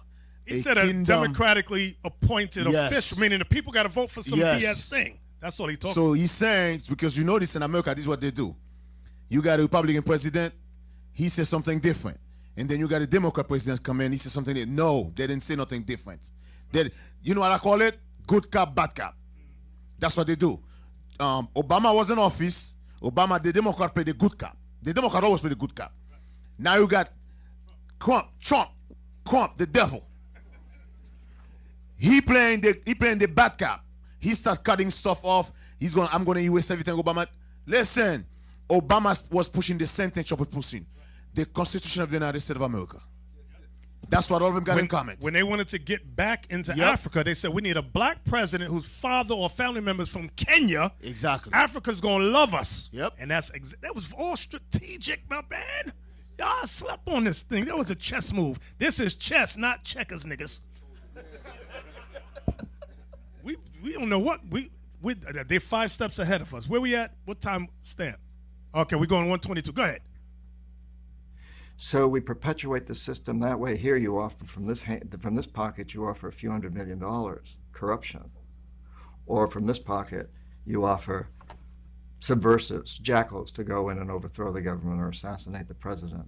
And this has happened time and time and time again. Usually the economic hitmen are successful, so we don't need to send in the jackals. But on those occasions when we're not successful, as for me, I failed with Omar Torrijos in Panama and Jaime Roldos in Ecuador. And so the jackals were sent in and assassinated these men. The jackals is their name for hitmen. Yeah. He said subversives. And the literal hitman. You don't play games. You getting killed. Right. When he used the word... Remember what they did with Aristide? I'm sorry. They said, you don't follow our democracy? He woke up with a bag over his head. His wife had a bag over her head and had kids. Where they drag him? To Africa. And said, you ain't going to get back and over till you play ball. They could have killed him. And he agreed. Yeah. So they just That's when they brought him back. They terrorized him. Right. I mean, then people don't realize what after that they put your vice president on because he want to play ball. I'm telling you, that's how they work. An example of that, comically speaking, is Black Panther. Killmonger was that. He was a jackal. His job was to go in to destabilize the government and so forth. But he was confused and conflicted with his emotions. But it's the same thing. They even put it in movies as well. Right. I was used to destabilize countries. Where we at? Go back. I don't want to forget the thought. I know I keep talking. I'm sorry. He was talking about subversives and jackals. Right. Go ahead. For me, I failed with Omar Torrijos in Panama and Jaime Roldos in Ecuador. And so the jackals were sent in and assassinated these men. In fact, the CIA was the private army of the president, being used for highly dubious, virtually invariably disastrous interventions in other people's countries, starting with the overthrow of the Iranian government in 1953 for the sake of the British Petroleum Company. We declared that the elected prime minister of Iran, Mohammad Mossadegh, was a communist. The Pope would have been a better candidate. That is to say, that he was simply trying to regain some control over Iranian oil assets, and the British wanted him out and talked Eisenhower into doing the dirty work. We did the same thing in Iraq under Qasem, who was a very popular president of Iraq and decided that he wanted to get more of the profits from Iraqi oil to go to the Iraqi people, not to the foreign companies. So we decided he had to go. He had to be assassinated. We sent an assassination team in the early 60s. It was headed by a young man at the time who failed and got wounded in the process and had to flee the country. That was Saddam Hussein. He was our hired assassin.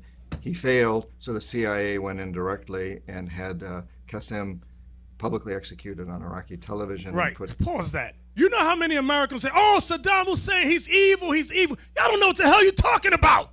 The dude's whatever he's doing in his country, what the hell, y'all, black people, he's evil. No. This man just told you he was America's man. Then he didn't want to play ball no more. They said, we got to kill him publicly. But they use subversives. That's why I want to stress that. They use subversives to set him up. Subversives meaning that they use other ways before they send in the kill squad. Subversives meaning media, foreign policy, different things that lead up to that. If these things don't work, send in the jackals. Yeah, you notice that why they're doing it publicly is for the other nation to say for them to tell the other nation, don't mess with me. You see what I just did to Iraq? That make sure you pulling ball. That's why they do what they do to the whole Middle East. When they put them, like you just said, Iraq. What's the other dude you just mentioned? Gaddafi.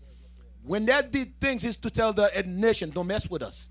No. If you all they just mentioned Iran and Britain and America and the CIA to overthrow the president over there, right? No, when it comes to the oil, what happened in the 50s, the oil was controlled by Britain. Britain was getting like 70% of the profit out of the oil, and the Iran government was just getting a little, like 30%, a small percentage. So what the government of Iran did, he said, listen, this is our oil. We are not going to let you just come here and just take all our oil and you get all the profits. So they took control of that. And because the Iranian government did that, the CIA worked with MI6, that's what you call them, right? MI6, the British government, and they overthrow the leader of that country, man. That's what they did. That's what they do. So, go ahead. And had Qasem publicly executed on Iraqi television and put Saddam's family in power. Pause. I just thought about something. The last guy that got executed publicly was Gaddafi, right? They did that thing on all the networks. They wanted to show it. Remember, Gaddafi said, we can make our own money.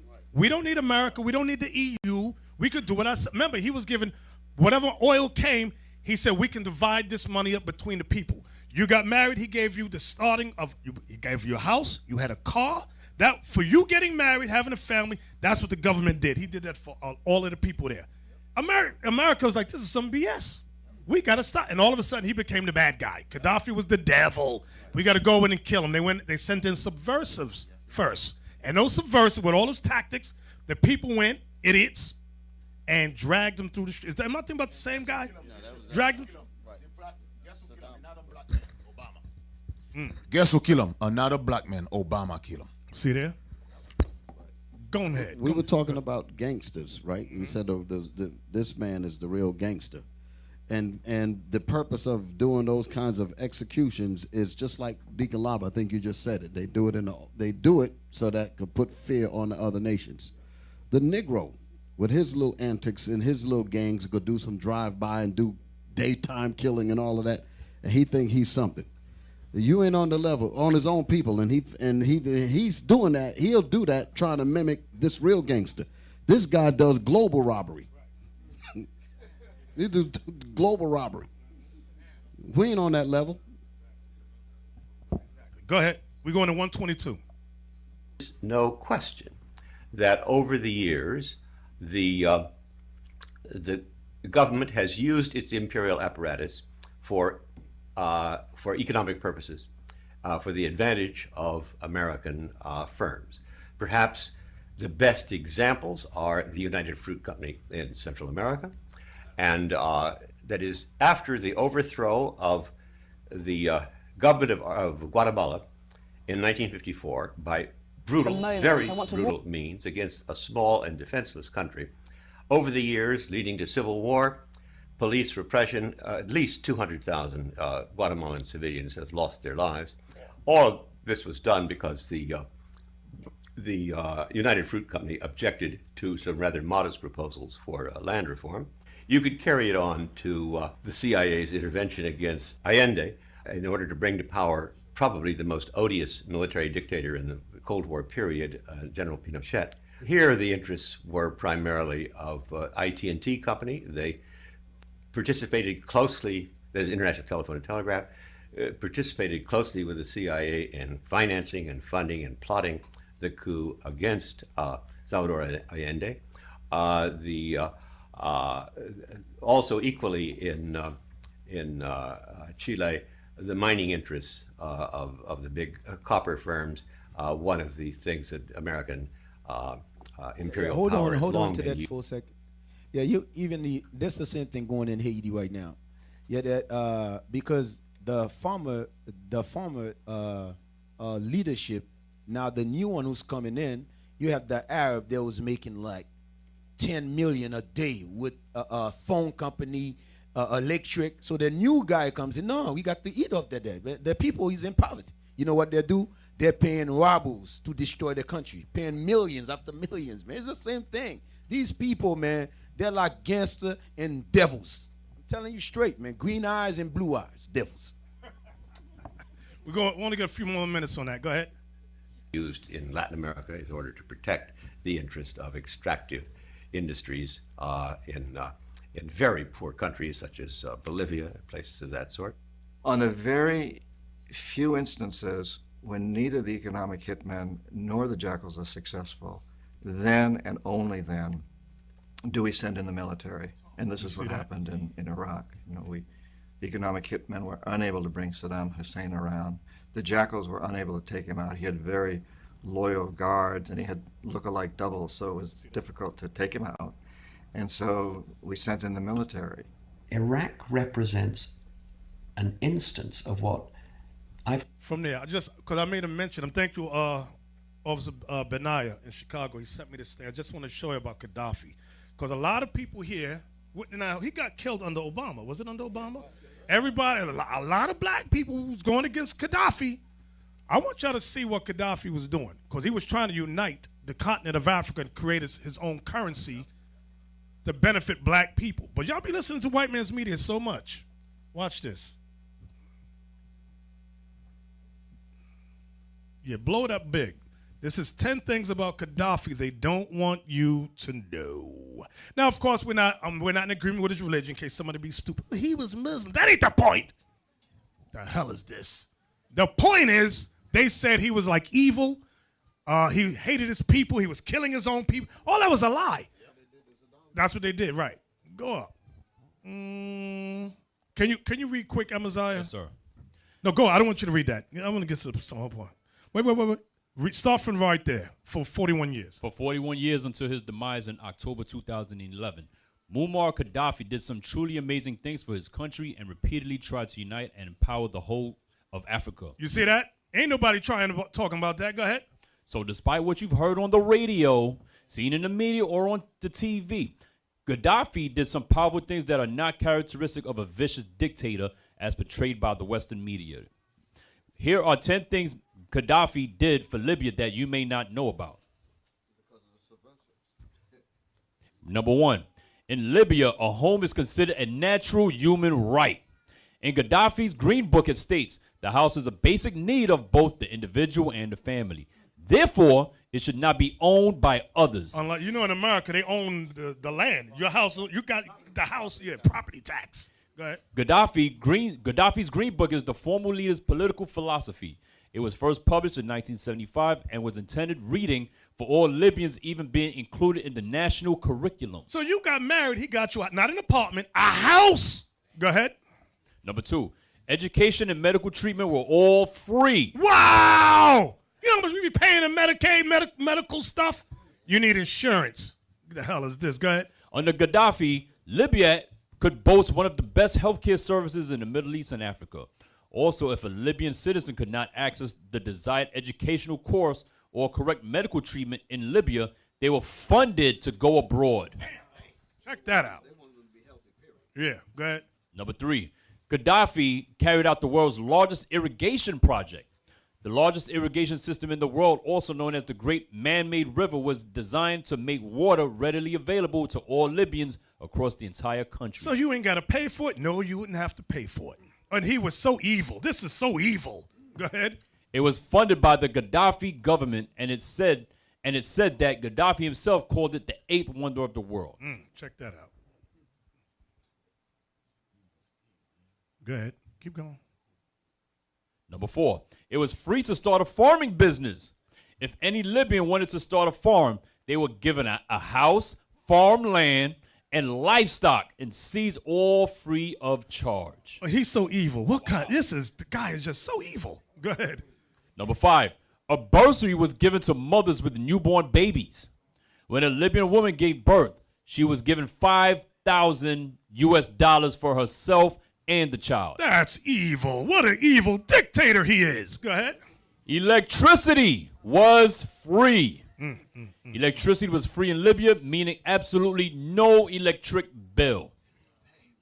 Number 7, cheap petrol. During Gaddafi's reign, the price of petrol in Libya was as low as 14 cents per liter. You know what all of this means? That means because they were going to use the proceeds from the oil that they have.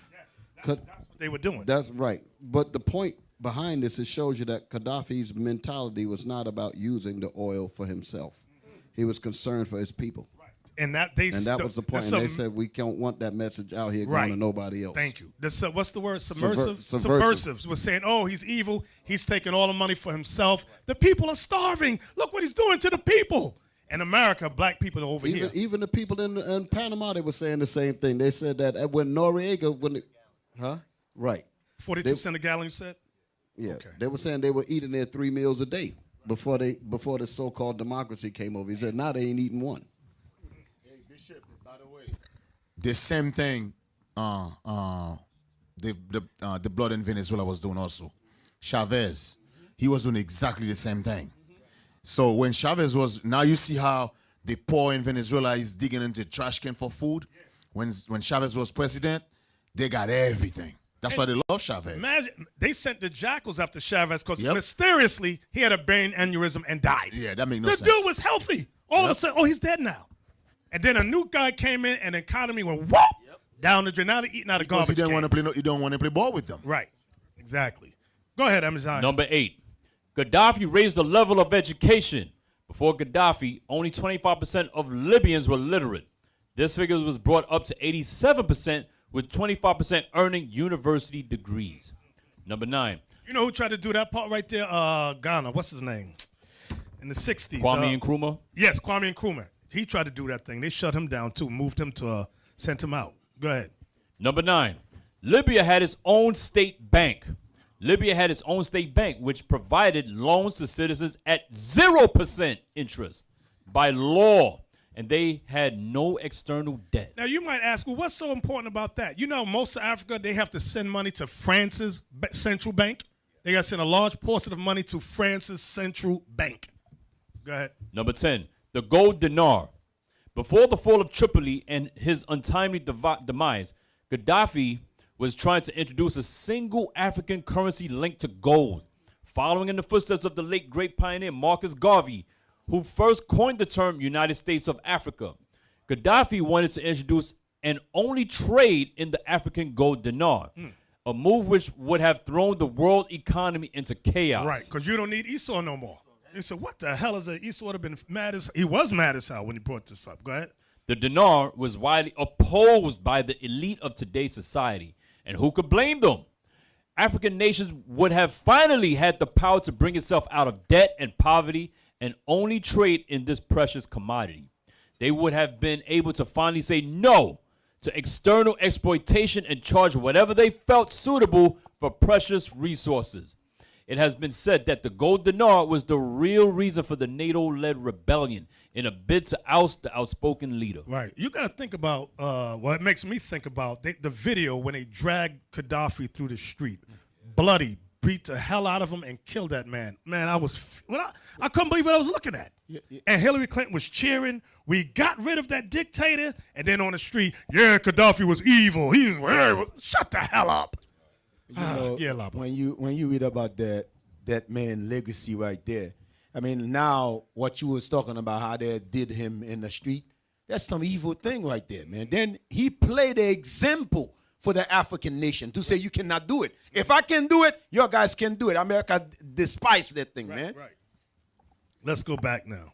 Oh, was that it? We finished that, right? Hold on, Bishop. You know what was behind it? He made the mistake when he let the French then think all white men are evil. He let the French inside that thing first, thinking that the French is different than the white boy. No, they're all the same race of people. They're devils. That's what they are. But that's what one with Gaddafi, when he let other then think that they all was behind it. Then now when he realized he had opened the door to them, then he said, damn, I messed up. That's why they did what they did to that dude, man. Let's go back. Revelation 6. Yes, Revelation 6. Read that again. I want y'all to, I don't want to forget the thought. Revelation 6, verse 5. And when he had opened the third seal, I heard the third beast say, come and see. And I beheld, and lo, a black horse. Black horse represents the black nations. Go ahead. And he that sat on him had a pair of balances in his hand. That's when we went to Leviticus, where God says balances represent just weights, and I forgot the wording, but y'all know what I'm talking about. Go ahead. And I heard a voice in the midst of the four beasts say, a measure of wheat for a penny, and 3 measures of barley for a penny. And see thou hurt not the oil and the wine. You realize that the IMF and the World Bank are located in Washington, D.C., right across the street from each other. They the one that control all the world economics, right from Washington, D.C. Okay, and if you don't play ball, play game with them, you are finished. Revelation 13, 16, and 18. The book of Revelation, chapter 13 and verse 16. Mm-hmm. And he causeth all, both small and great, rich and poor, free and bond, to receive a mark in their right hand. Goes into their policies. Go ahead. The or right hand meaning you got to support it. That's what your right hand represents. Go ahead. or in their foreheads. Meaning you got to believe it. Okay, you got to accept it. That's what you do with your mind. Go ahead. And that no man might buy or sell. This buy or sell means business, trade, traffic. And it's talking about major business. It ain't talking about a Negro buying a pair of sneakers. It's talking about world business. See, black people, we don't know nothing about global economics. We think small. The Bible's talking about, in these last days, this man will control world economy. Commerce. Go ahead. Save Read he. 17 ago. Verse Again. 17 again. And that no man might buy or sell, save he that had the mark, or the name of the beast, or the number of his name. Meaning, literally, you got to accept their policies, believe and accept what they say and do. Go ahead. Verse 18. Here is wisdom. Let him that have understanding count the number of the beast, for it is the number of a man. Number of a what? Of a man. This is talking about man on earth. Man, the white man. This is what we're reading about in the first 4 seals. Go ahead. And his number is 666. The number of desolation, of perdition, of hell. So we went over that in another chapter. Let's go back. No, give me Revelation 18:11, where it said no man might buy or sell. I'm going to show you what it's talking about. I forgot this. The book of Revelation, chapter 18. Oh, this is going to hear the brothers, some of these Israelite camps. Oh, it means you won't be able to buy a Snickers bar. You got to get a microchip to buy Snickers. It ain't talking about that. Read that, Revelation 18:11. Revelation chapter 18 and verse 11. And the merchants of the earth. The merchants of the earth are world corporations. That's what it's talking about. They're firms, not Pookie and Ray Ray on the corner. It ain't a candy store. Read it again. And the merchants of the earth. The merchants of the earth, meaning they do world business. It ain't talking about you going to the grocery store. Go ahead. Shall weep and mourn over her. Over Babylon being destroyed. Go ahead. For no man buyeth their merchandise anymore. No man buying their merchandise anymore. Let's go back now to Revelation 6 and verse 7 and 8. Revelation chapter 6 and verse 7. And when he had opened the 4th seal. The 4th seal now. I heard the voice of the 4th beast say, Come and see. And I looked, and behold, a pale horse. A pale horse. Mm-hmm. Go ahead. And his name that sat on him was Death, and hell followed with him. So this horse represents death, and it says, and hell followed with him. Go ahead. I'm going to get into it. Go ahead. And power was given unto them over the 4th part of the earth, to kill with the sword, and with hunger, and with death, and with the beasts of the earth. One more again. Read the verse again. Verse 7. Verse 7. And when he had opened the 4th seal, I heard the voice of the 4th beast say, Come and see. And I looked, and behold, a pale horse. And his name that sat on him was Death, and hell followed with him. Pause right there. Give me Habakkuk chapter 2, verse 5.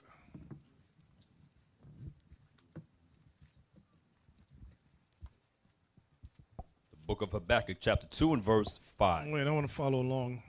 Sometimes y'all be reading, and I'm not catching it. Go ahead.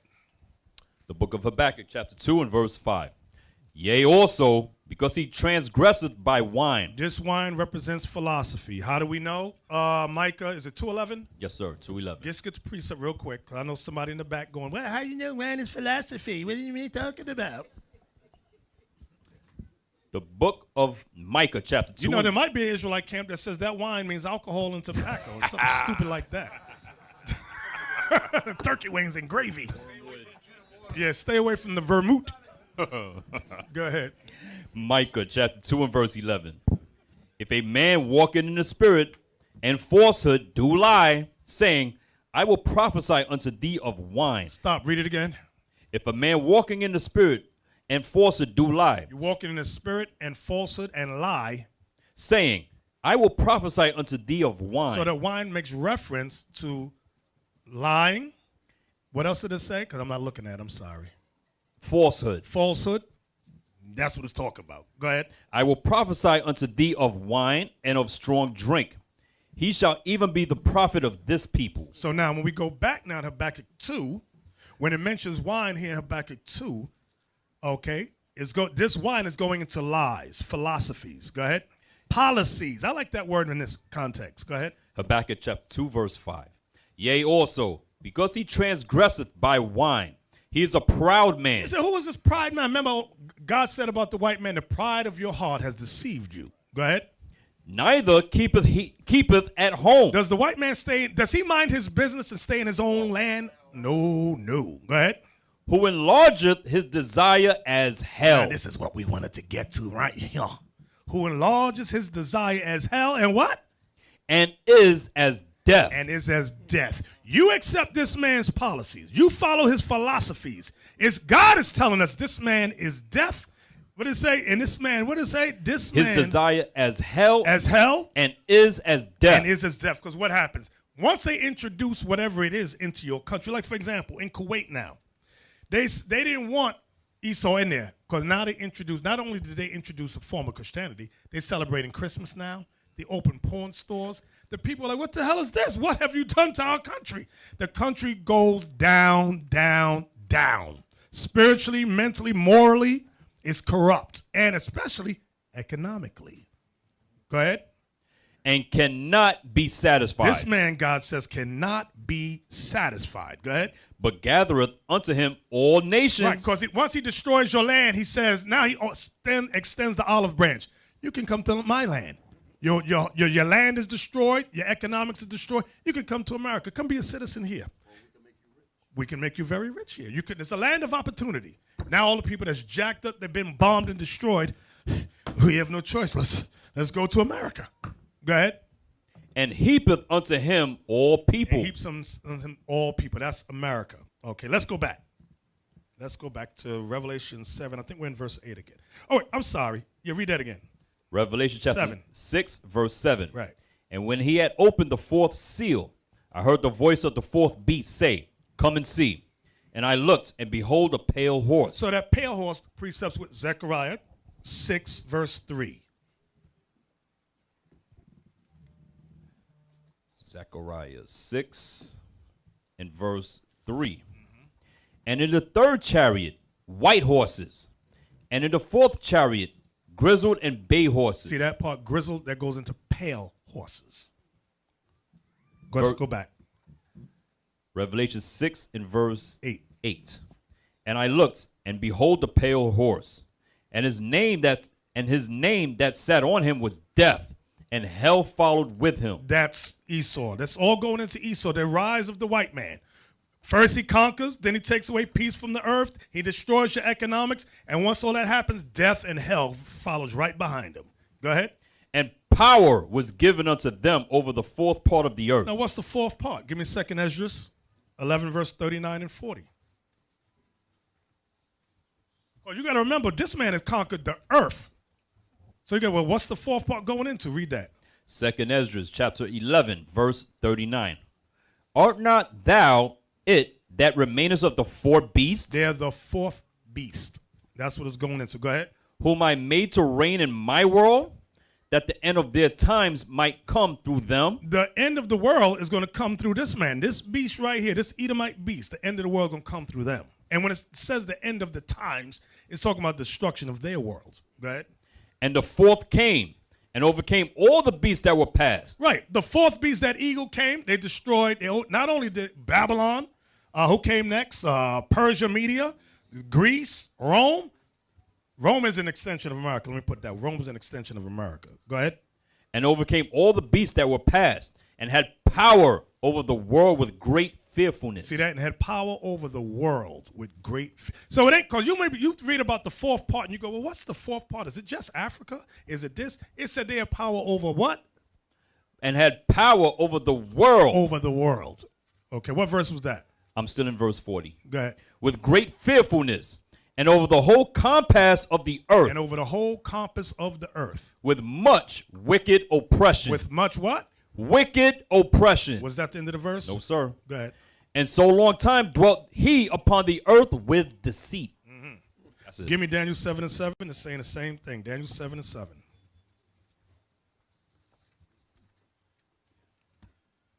The book of Daniel, chapter 7 and verse 7. 2nd Esdras 11 goes with Daniel 7 and 7. Go ahead. After this I saw in the night visions, and behold, a fourth beast, dreadful and terrible, and strong exceedingly, and it had great iron teeth. It devoured and brake in pieces, and stamped the residue with the feet of it. And it was diverse from all the beasts that were before it. All right, so from there, let's go back to Revelation 6. And I believe we're in verse 9. Still? Verse 9. Right. Revelation chapter 6 and verse 9. And when he had opened the fifth seal, I saw under the altar the souls of them that were slain for the word of God and for the testimony which they held. Verse 10. So these are the prophets and the apostles. Go ahead. Verse 10. And they cried. Give me give me 2nd Ezra to go at verse 9. Give me 2nd Ezra 4, verse 35. Oh, wait, let's read down to 10, then we'll go to Ezra. Let's do it that way. Verse 10.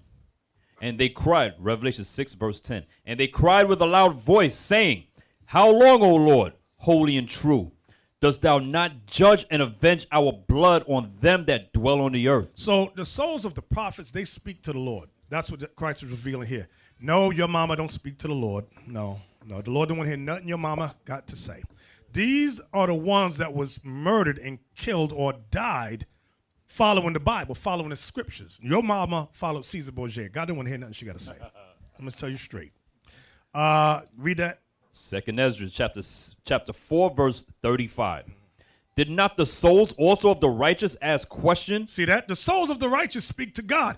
Though our people that die in sin, God ain't listening to them. They ain't saying nothing. So don't make excuses for your grandma. She always read the Bible, but she was worshiping the devil, though. Oh, God ain't listening to her. Read that again. 2nd Ezra chapter 4, verse 35. Did not the souls also of the righteous ask question of these things in their chambers, saying, How long shall I hope on this fashion? When cometh the fruit of the floor of our reward? See that? So the righteous always talk before the Lord. Okay? So when you die in this truth, all praises. You're going to talk to the Lord. All right? All praises. Let's go from there. Give me Luke 18. Talking about a vengeance. So the souls of the righteous ask God, when are you going to avenge us? Christ said the same thing. Now remember, that's in heaven. Christ gave a parable and taught us to pray for vengeance. Read that. Luke 1. Luke 18 Luke 18 and verse 1. 1 through 8. And he spake a parable unto them. I know you Christians going to get mad at this part because you ain't never been taught this in your church. It's blasphemous to even talk about this, but go ahead. And he spake a parable unto them to this end, that men ought always to pray and not to faint. Subject matter is prayer and don't give up praying. Go ahead. Saying, there was in a city a judge which feared not God, neither regarded man. And there was a widow in that city. She came unto him, saying, This widow represents the Israelites. The judge, the unjust judge, represents God. Go ahead. Saying, Avenge me of mine adversary. So this widow, woman with no husband, she goes to the unjust judge and says, Hey, I need you to avenge me of my adversary. Go ahead. And he would not for a while. And the unjust judge, he didn't listen to the widow. He didn't want to hear nothing she had to say. He ignored her. Go ahead. But afterward he said within himself. But afterward, time has passed, he said within himself. Though I fear not God. Though I fear not God, there's no one above me. I don't believe in it. Go ahead. Nor regard man. And I don't regard man on earth. Yet because this widow troubleth me. But because this widow, this woman whose husband died, she keep bothering me, asking for vengeance. She keep annoying me in her prayers. Go ahead. I will avenge her. I will avenge her. Now watch the breakdown. You might say, how you know that's the right breakdown? Here come the verse. Lest by her continual coming she weary me. Here's the point. Go ahead. And the Lord said, Hear what the unjust judge saith. Christ said to us now, hear what the unjust judge said. Go ahead. And shall not God, shall not the Father avenge his own elect? Avenge the Israelites? Which cry day and night unto him? Which cry day and night unto him? Though he bear long with them. Though he bear long with the Israelites. I tell you that he will avenge them speedily. He will avenge them speedily. Nevertheless, when the Son of Man cometh, shall he find faith on the earth? You know why he asked that? Because some of you don't believe that. You think it's evil to pray for vengeance. That's why he said, well, will there be faith on the earth? Why? Because we got white supremacy in our mind. We think it's evil to pray for vengeance, and it's not talking about pray for vengeance against your brother. It's talking about the other nations, of course. But, like, I'll give you an example. We was talking about this the other day. You ever notice when for a cop, cop kills a black kid and our people's rioting in the streets, right? Who was the mother? And if you notice, watch this. Every time the parent comes out there, they say stuff like, let's all be at peace. Let's just love each other. Let's forget. Y'all know what I'm talking about? You ever hear black people that we're quick to forgive. One, I think, if I'm not mistaken, was it Mike Brown's parents who said burn? The mama went out and said burn this down. Y'all remember that? Yep. The jackal would say, hey, come with me in the back. They said not only will we charge you and your husband for all the destruction out here, you're going to spend the rest of your time in jail. She had to go back and recant her statement. We're not allowed to say so. Although in your mind, I'm going to burn, I want everything destroyed because your kid has just been murdered. So Christ gave us the solution. Read that precept one more again, that bottom one. Verse 8. Yeah, read 8. Luke 18:8. I tell you that he will avenge them speedily. Yeah, go ahead. Well, the verse above it. Verse 7. And shall not God avenge his own elect, which cried day and night unto him, though he bear long with them? You don't think the people, see in the Christianity, what's that church in South Carolina where all the black people got put to death by the Edomite? It was in Charleston, South Carolina. Yeah, they South, yeah, whatever, South what Carolina. you said. I was just so annoyed at it. You got to think the mentality. They say, we forgive him. That's a slave mentality. All your friends and relatives just been murdered. Then the cops take the dude to Burger King. And you're sitting there going, we forgive him in the name of Jesus. Yeah, what Bible are you reading? Or are you reading? You're listening to Caesar. Yeah. And South Carolina in particular is slave ports and all kinds of history about slavery down there. So those brothers and sisters that was in that church, man, their mind was on channel 0 for real. Exactly. They have not been learning the Bible at all. Christ told us to pray for vengeance. Sorry. So at night, we're supposed to ask the Lord for vengeance against our enemies, those that destroyed our ancestors. That's a righteous thing with God, and that's for the living. Now, you know when we dead, we're going to say it again. Hey, Lord, Lord, are you going to avenge us? And the Lord says, not yet. Just wait. Not Bishop, yet. We saw that with Botham Jones' family. That was a mockery, a slap in the face of ignorant black people. For not only the court-appointed officials to hand over a judge, you got the bailiff rubbing the back of the white woman's hair. Then you got the brother coming up and giving a hug. And the white man is sitting back saying, great job. Didn't the judge give her a Bible? Give her a Bible. Her Bible. Give her her personal Bible to say their system is working like clockwork. They don't have to do nothing more. We have these idiots right where we want them, lost and destroyed. And now that she did that, she filed for an appeal to have her sentence shorter, right? Yes. Yes. So she, rather than serve her 10, she's going to serve what, 2? And they threw out the civil. Yes, throughout the lawsuit. Right. The family's not getting no money. Exactly. The judge was like, well, since y'all loved her so much, right, your brother obviously wouldn't want her to be hurt financially. So That's right. you were not going to just threw the whole thing out. Black people are worse than cockroaches sometimes. Hey, I don't know what's wrong Bishop, with us. they get mad when we say black people. And the Most High is making a separation between the Israelites and black people. You black people, there's no hope for you. Your hope is in Obama, voting, getting money. And the bishop is showing you in the scriptures that there's principalities and dark forces in high places that can only be taken down by God. That's right. There's no man on earth that can right the wrongs that we are facing every single day. But they want you in the church praying and singing and voting and hoping and idolizing basketball players instead of waiting for your Savior to come. They got you right where they want you. Exactly. That's it. Back to Revelation 6. And we are at verse 11, right? Yes, sir. The book of Revelation, chapter 6, and verse 11. And white robes were given unto every one of them, and it was said unto them, that they should rest yet for a little season. Until we're in that little season right now. This is the time we're in. Go ahead.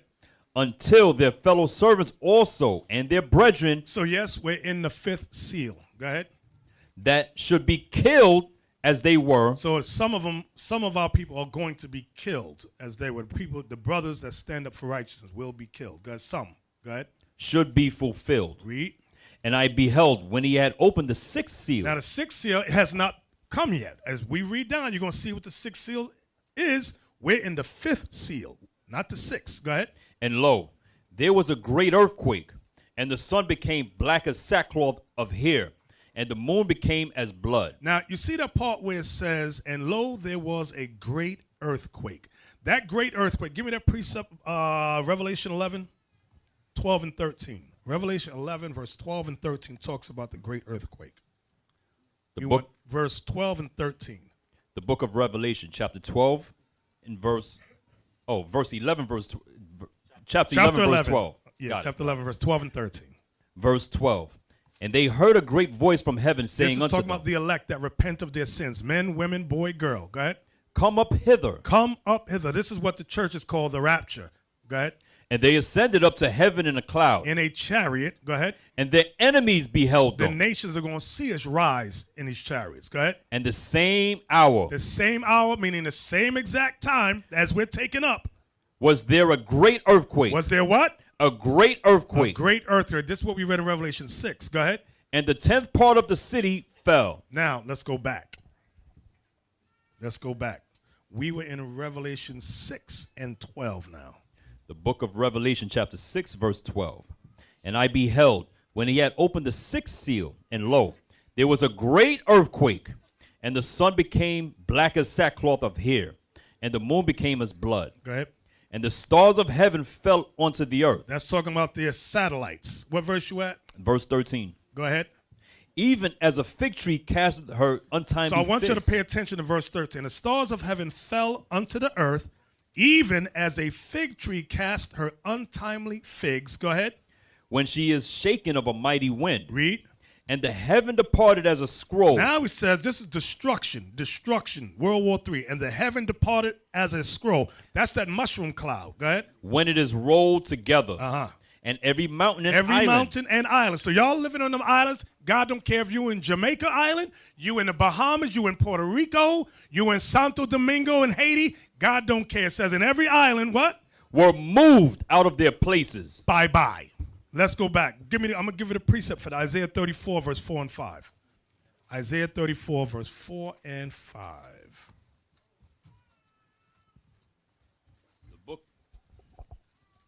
The book of Isaiah, chapter 34, verse 4.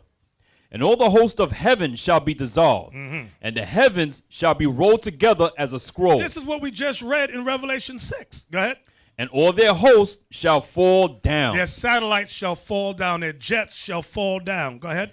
As the leaf falleth off from the vine. Didn't we just read about that? Go ahead. And as a falling fig from the fig tree. We read the same thing in Revelation 6 about the sixth seal. So this is going, that's what I'm saying. It's saying the same thing. He's not saying nothing different. Go ahead. For my sword shall be bathed in heaven. Behold, it shall come down upon Idumea and upon the people of my curse to judgment. So this whole thing's about destruction of Idumea. That goes with the white horse, the red horse, the black horse, the pale horse. Then comes destruction. That's what's going to happen. Let's go back. Damn. And Idumea, that's the Greco-Roman word for Edom. 6 verse 14, 15. You can read 14 again. Verse 14. And the heaven departed as a scroll when it is rolled together, and every mountain and island were moved out of their places. And the kings of the earth, and the great men, and the rich men, and the chief captains, and the mighty men, and every bondman, and every free man, hid themselves in the dens and in the rocks of the mountains. Pause right there. Officer Noah, give me that video. We're going to explain this part here about they hid themselves in the dens and in the rocks of the mountains. Watch this thing here. Just talk about them underground bunkers.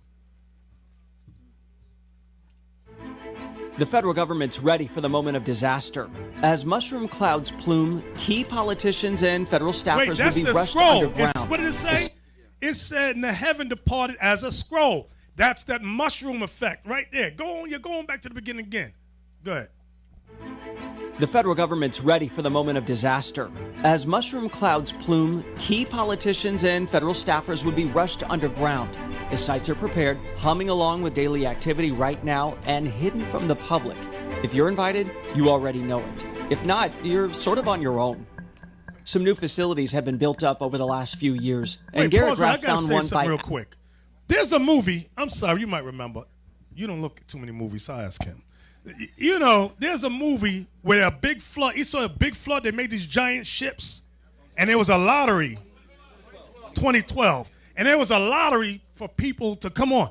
This guy was saying, he said, no, this is for key people in the government. This ain't for the average Negro, Latino on the street. You're going to be ashes to ashes, dust to dust. You die.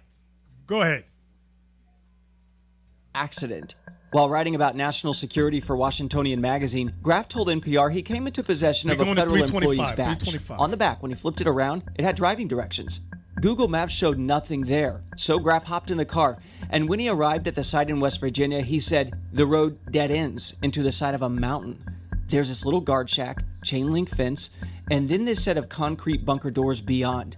This wasn't on a map. It wasn't found in government records. So the reporter started digging, and he turned up some fascinating information about some of those bunkers. The most famous, Raven Rock.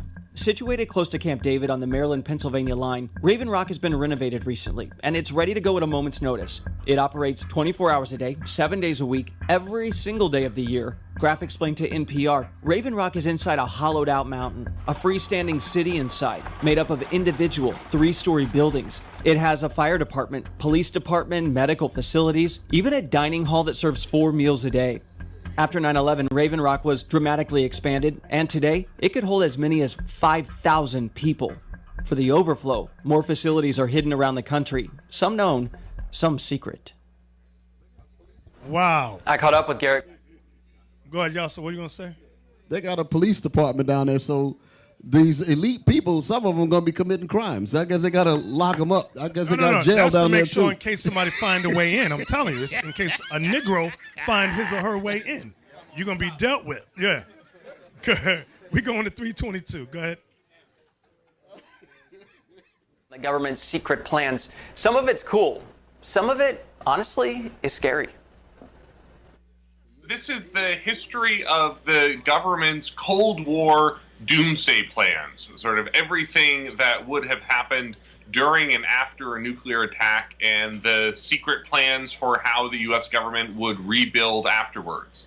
And while the book focuses a lot on the Cold War, these plans are all still now in effect. These are the same plans that would guide us if we ended up in a war with North Korea or with Russia today. So there is this whole network of bunkers around Washington, including one of the largest is Raven Rock, the title of the book, which is the mountain bunker in Waynesboro, Pennsylvania, just over the state line from Camp David, the president's weekend retreat.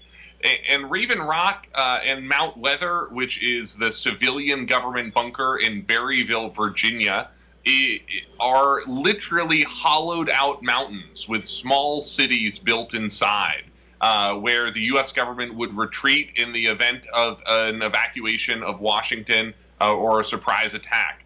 We have this whole network of helicopters and planes that would drop in, evacuate officials from across Washington, and evacuate them out to the mountains in these bunkers and dozens of others like them scattered around the rest of the United States. Who would get in and who, I mean, we'd be sitting here today still, doesn't matter, but certain people that you might think would get in probably won't. Yeah, so one of the interesting aspects of this book is understanding just how I was getting caught back up again. So go back to Revelation 6 and verse 15 again. We're done. We're almost done. Revelation chapter 6 and verse 15. I'm showing you how the Bible is real. Go ahead. And the kings of the earth, and the great men, and the rich men, and the chief captains, and the mighty men, and every bondman, and every free man hid themselves in the dens and in the rocks of the mountains. So the only bondman going in there is your servant. You want your slave might come with you. What are you going to say, Aithan?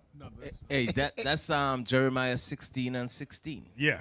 Bishop, as you're bringing this out, the black people, this is entertainment to them. The people of God are scared as this is going out, but the black people, this is entertainment. How many of y'all ever saw that Twilight Zone episode? Some of y'all wasn't. I was a child when Twilight Zone came out, where the one man in the neighborhood built an underground bunker, because he was scared that a nuclear war was going to come. And when they finally got an alert that a nuclear war was coming, what they did to that man's house. They was beating down the door. They was saying, just let my children in, please. Come on, Dad. Are you going to let us die? The whole neighborhood was tearing his house apart to run down into that little place. He kept screaming out, it only holds 3 people. You need to go and run and hide. We laughing right now. But guess what? That's the reality. Y'all think this is really fun. Like I said, you black people, this is entertainment. This is real life. This is really going to happen to you because there's not going to be no place to run or hide. The white man got a designated place to run and hide. They've tested. They've been prepping since before we was born. They have underground cities. There's numerous books on it. You people, the only place that you can hide is where? Where's the only place you can hide? In the Bible with God. Hey, you know what that proves, ASAP? The white man knows the Bible. That's right. He knows it's true. He knows it's true because if anything, he will be trying to stop this. Okay, but he knows he cannot stop this because it's written in the book. So he's prepping for something that you people don't have. It's an easy escape for you. It don't cost you no money. All you got to do is just give your soul over to the Most High God. Hey, Deacon, you just mentioned about where's black people going to go. The Bible got the answer. I'm just read one scripture, Bishop. You're going to like this. Psalms 91, first verse. Let's find out where we're going to be at. The book of Psalms, chapter 91 and verse 1. Mm-hmm. He that dwelleth in the secret place of the Most High shall abide under the shadow of the Almighty. That's the place, under the shadow of the Almighty. Now, further proof that it's talking about away from these weapons. Read verse 5 and 6. Verse 5.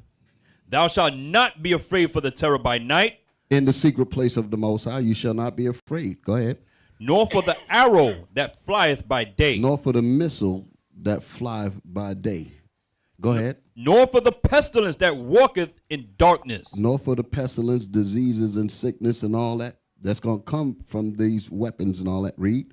Nor for the destruction that wasteth at noonday. So that's the bombs. That's what the mushroom cloud and all of that. So where are we going to be at? In the secret place.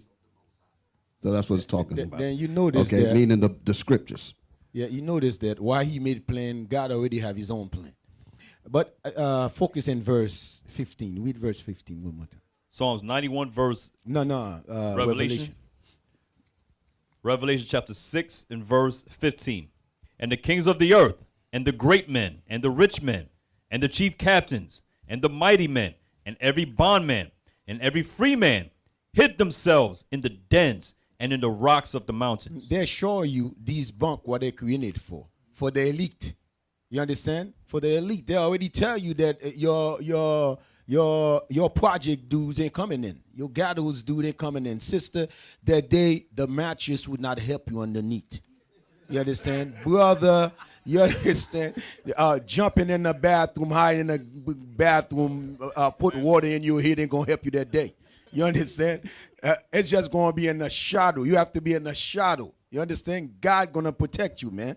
Then your guys who's talking all that folly about wormwood, today you're not going to cover your head that day. You understand? Where we at, Cap? That was verse 15. Read 15 to 17 again. Revelation 6, verse 15. And the kings of the earth, and the great men, and the rich men, and the chief captains, and the mighty men, and every bondman, and every free man, hid themselves in the dens and in the rocks of the mountains. Right. Go to Revelations 13, 16. It's the same people. We read it earlier. These ones are going to be hiding. So I talk about them people in the ghetto hiding, that have barbecues and eat chitlins and collard greens. I ain't talking about them. Talk about wealthy people, businessmen and women. 13 verse 16. The book of Revelation, chapter 13, verse 16. Remember, it said free. It said bondman and free. Go ahead. And he causeth all, both small and great, rich and poor, free and bond. Same as small and great, rich and poor. Same thing. Third world countries, free world. Go ahead. To receive a mark in their right hand or in their foreheads, and that no man might buy or sell. Those are the merchants. These are the businessmen and women. They're doing commerce. They're wealthy. the elites. Go back to Revelation again, 6 and verse 15 again. These ones are going to be hiding. Revelation 6 and 15. And the kings of the earth, and the great men, and the rich men. Great and rich, go ahead. And the chief captains, and the mighty men, and every bondman. Third world country leaders, go ahead. And every free man. Free world, Europe, go ahead. Hid themselves. They hid themselves. These are the elite, the wealthy, not the people with ratchet, Negro woman and man. No, y'all gonna die here. You're gonna die straight up. And them nuclear bombs are as hot as the surface of the sun. You know, I'm gonna stop that.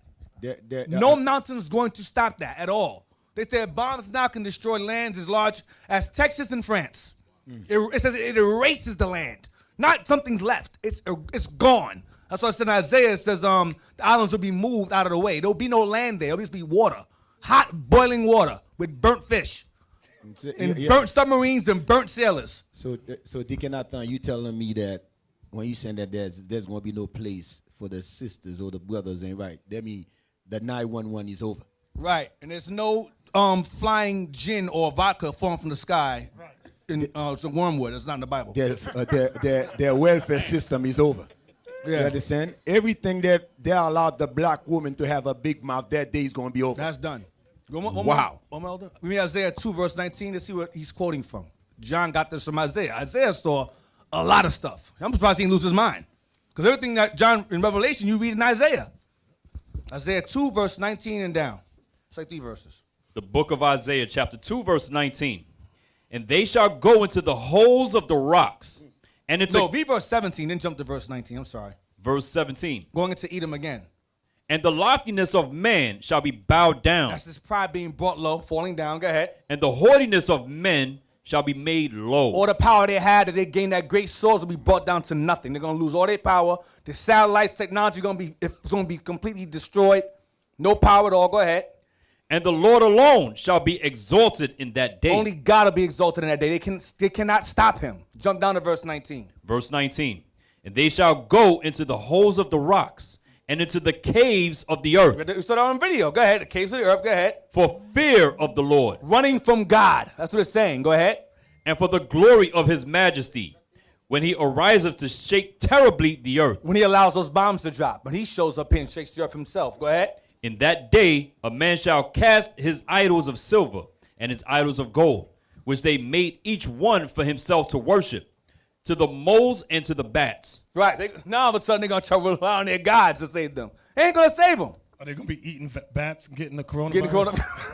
The coronavirus, Heineken virus, Bud Light virus, whatever the hell it is. Then you notice that day, bro. That day they're all going to clap their hands and underneath the bunker. When they get out, they're going to see pure black men. Right. Read the next. Oh, what happened to black people? Why they don't get burned? No, they're coming for you. They're knocking on the mountain door, knocking on the door. Verse 21. Verse 21. To go into the clefts of the rocks and into the tops of the ragged rocks for fear of the Lord and for the glory of his majesty when he ariseth to shake terribly the earth. Verse 22. Watch this. Verse 22. Cease ye from man. Don't rely on the white man to save you. Cease ye from man. Go ahead. Whose breath is in his nostrils. Who can die just like you. Go ahead. For wherein is he to be accounted of? Because he's gone. He'll be dead along with you for relying on him. All praises. Go back to Revelation 6, and we're going to close it out 15 down. The book of Revelation, chapter 6, verse 15 again. And the kings of the earth, and the great men, and the rich men, and the chief captains, and the mighty men, and every bondman, and every freeman hid themselves in the dens and in the rocks of the mountains, and said to the mountains and rocks, Fall on us, and hide us from the face of him that sitteth on the throne, and from the wrath of the Lord of the Lamb. For the great day of his wrath is come. Who shall be able to stand? So let the congregation say, Amen. Amen. All praises. Amen.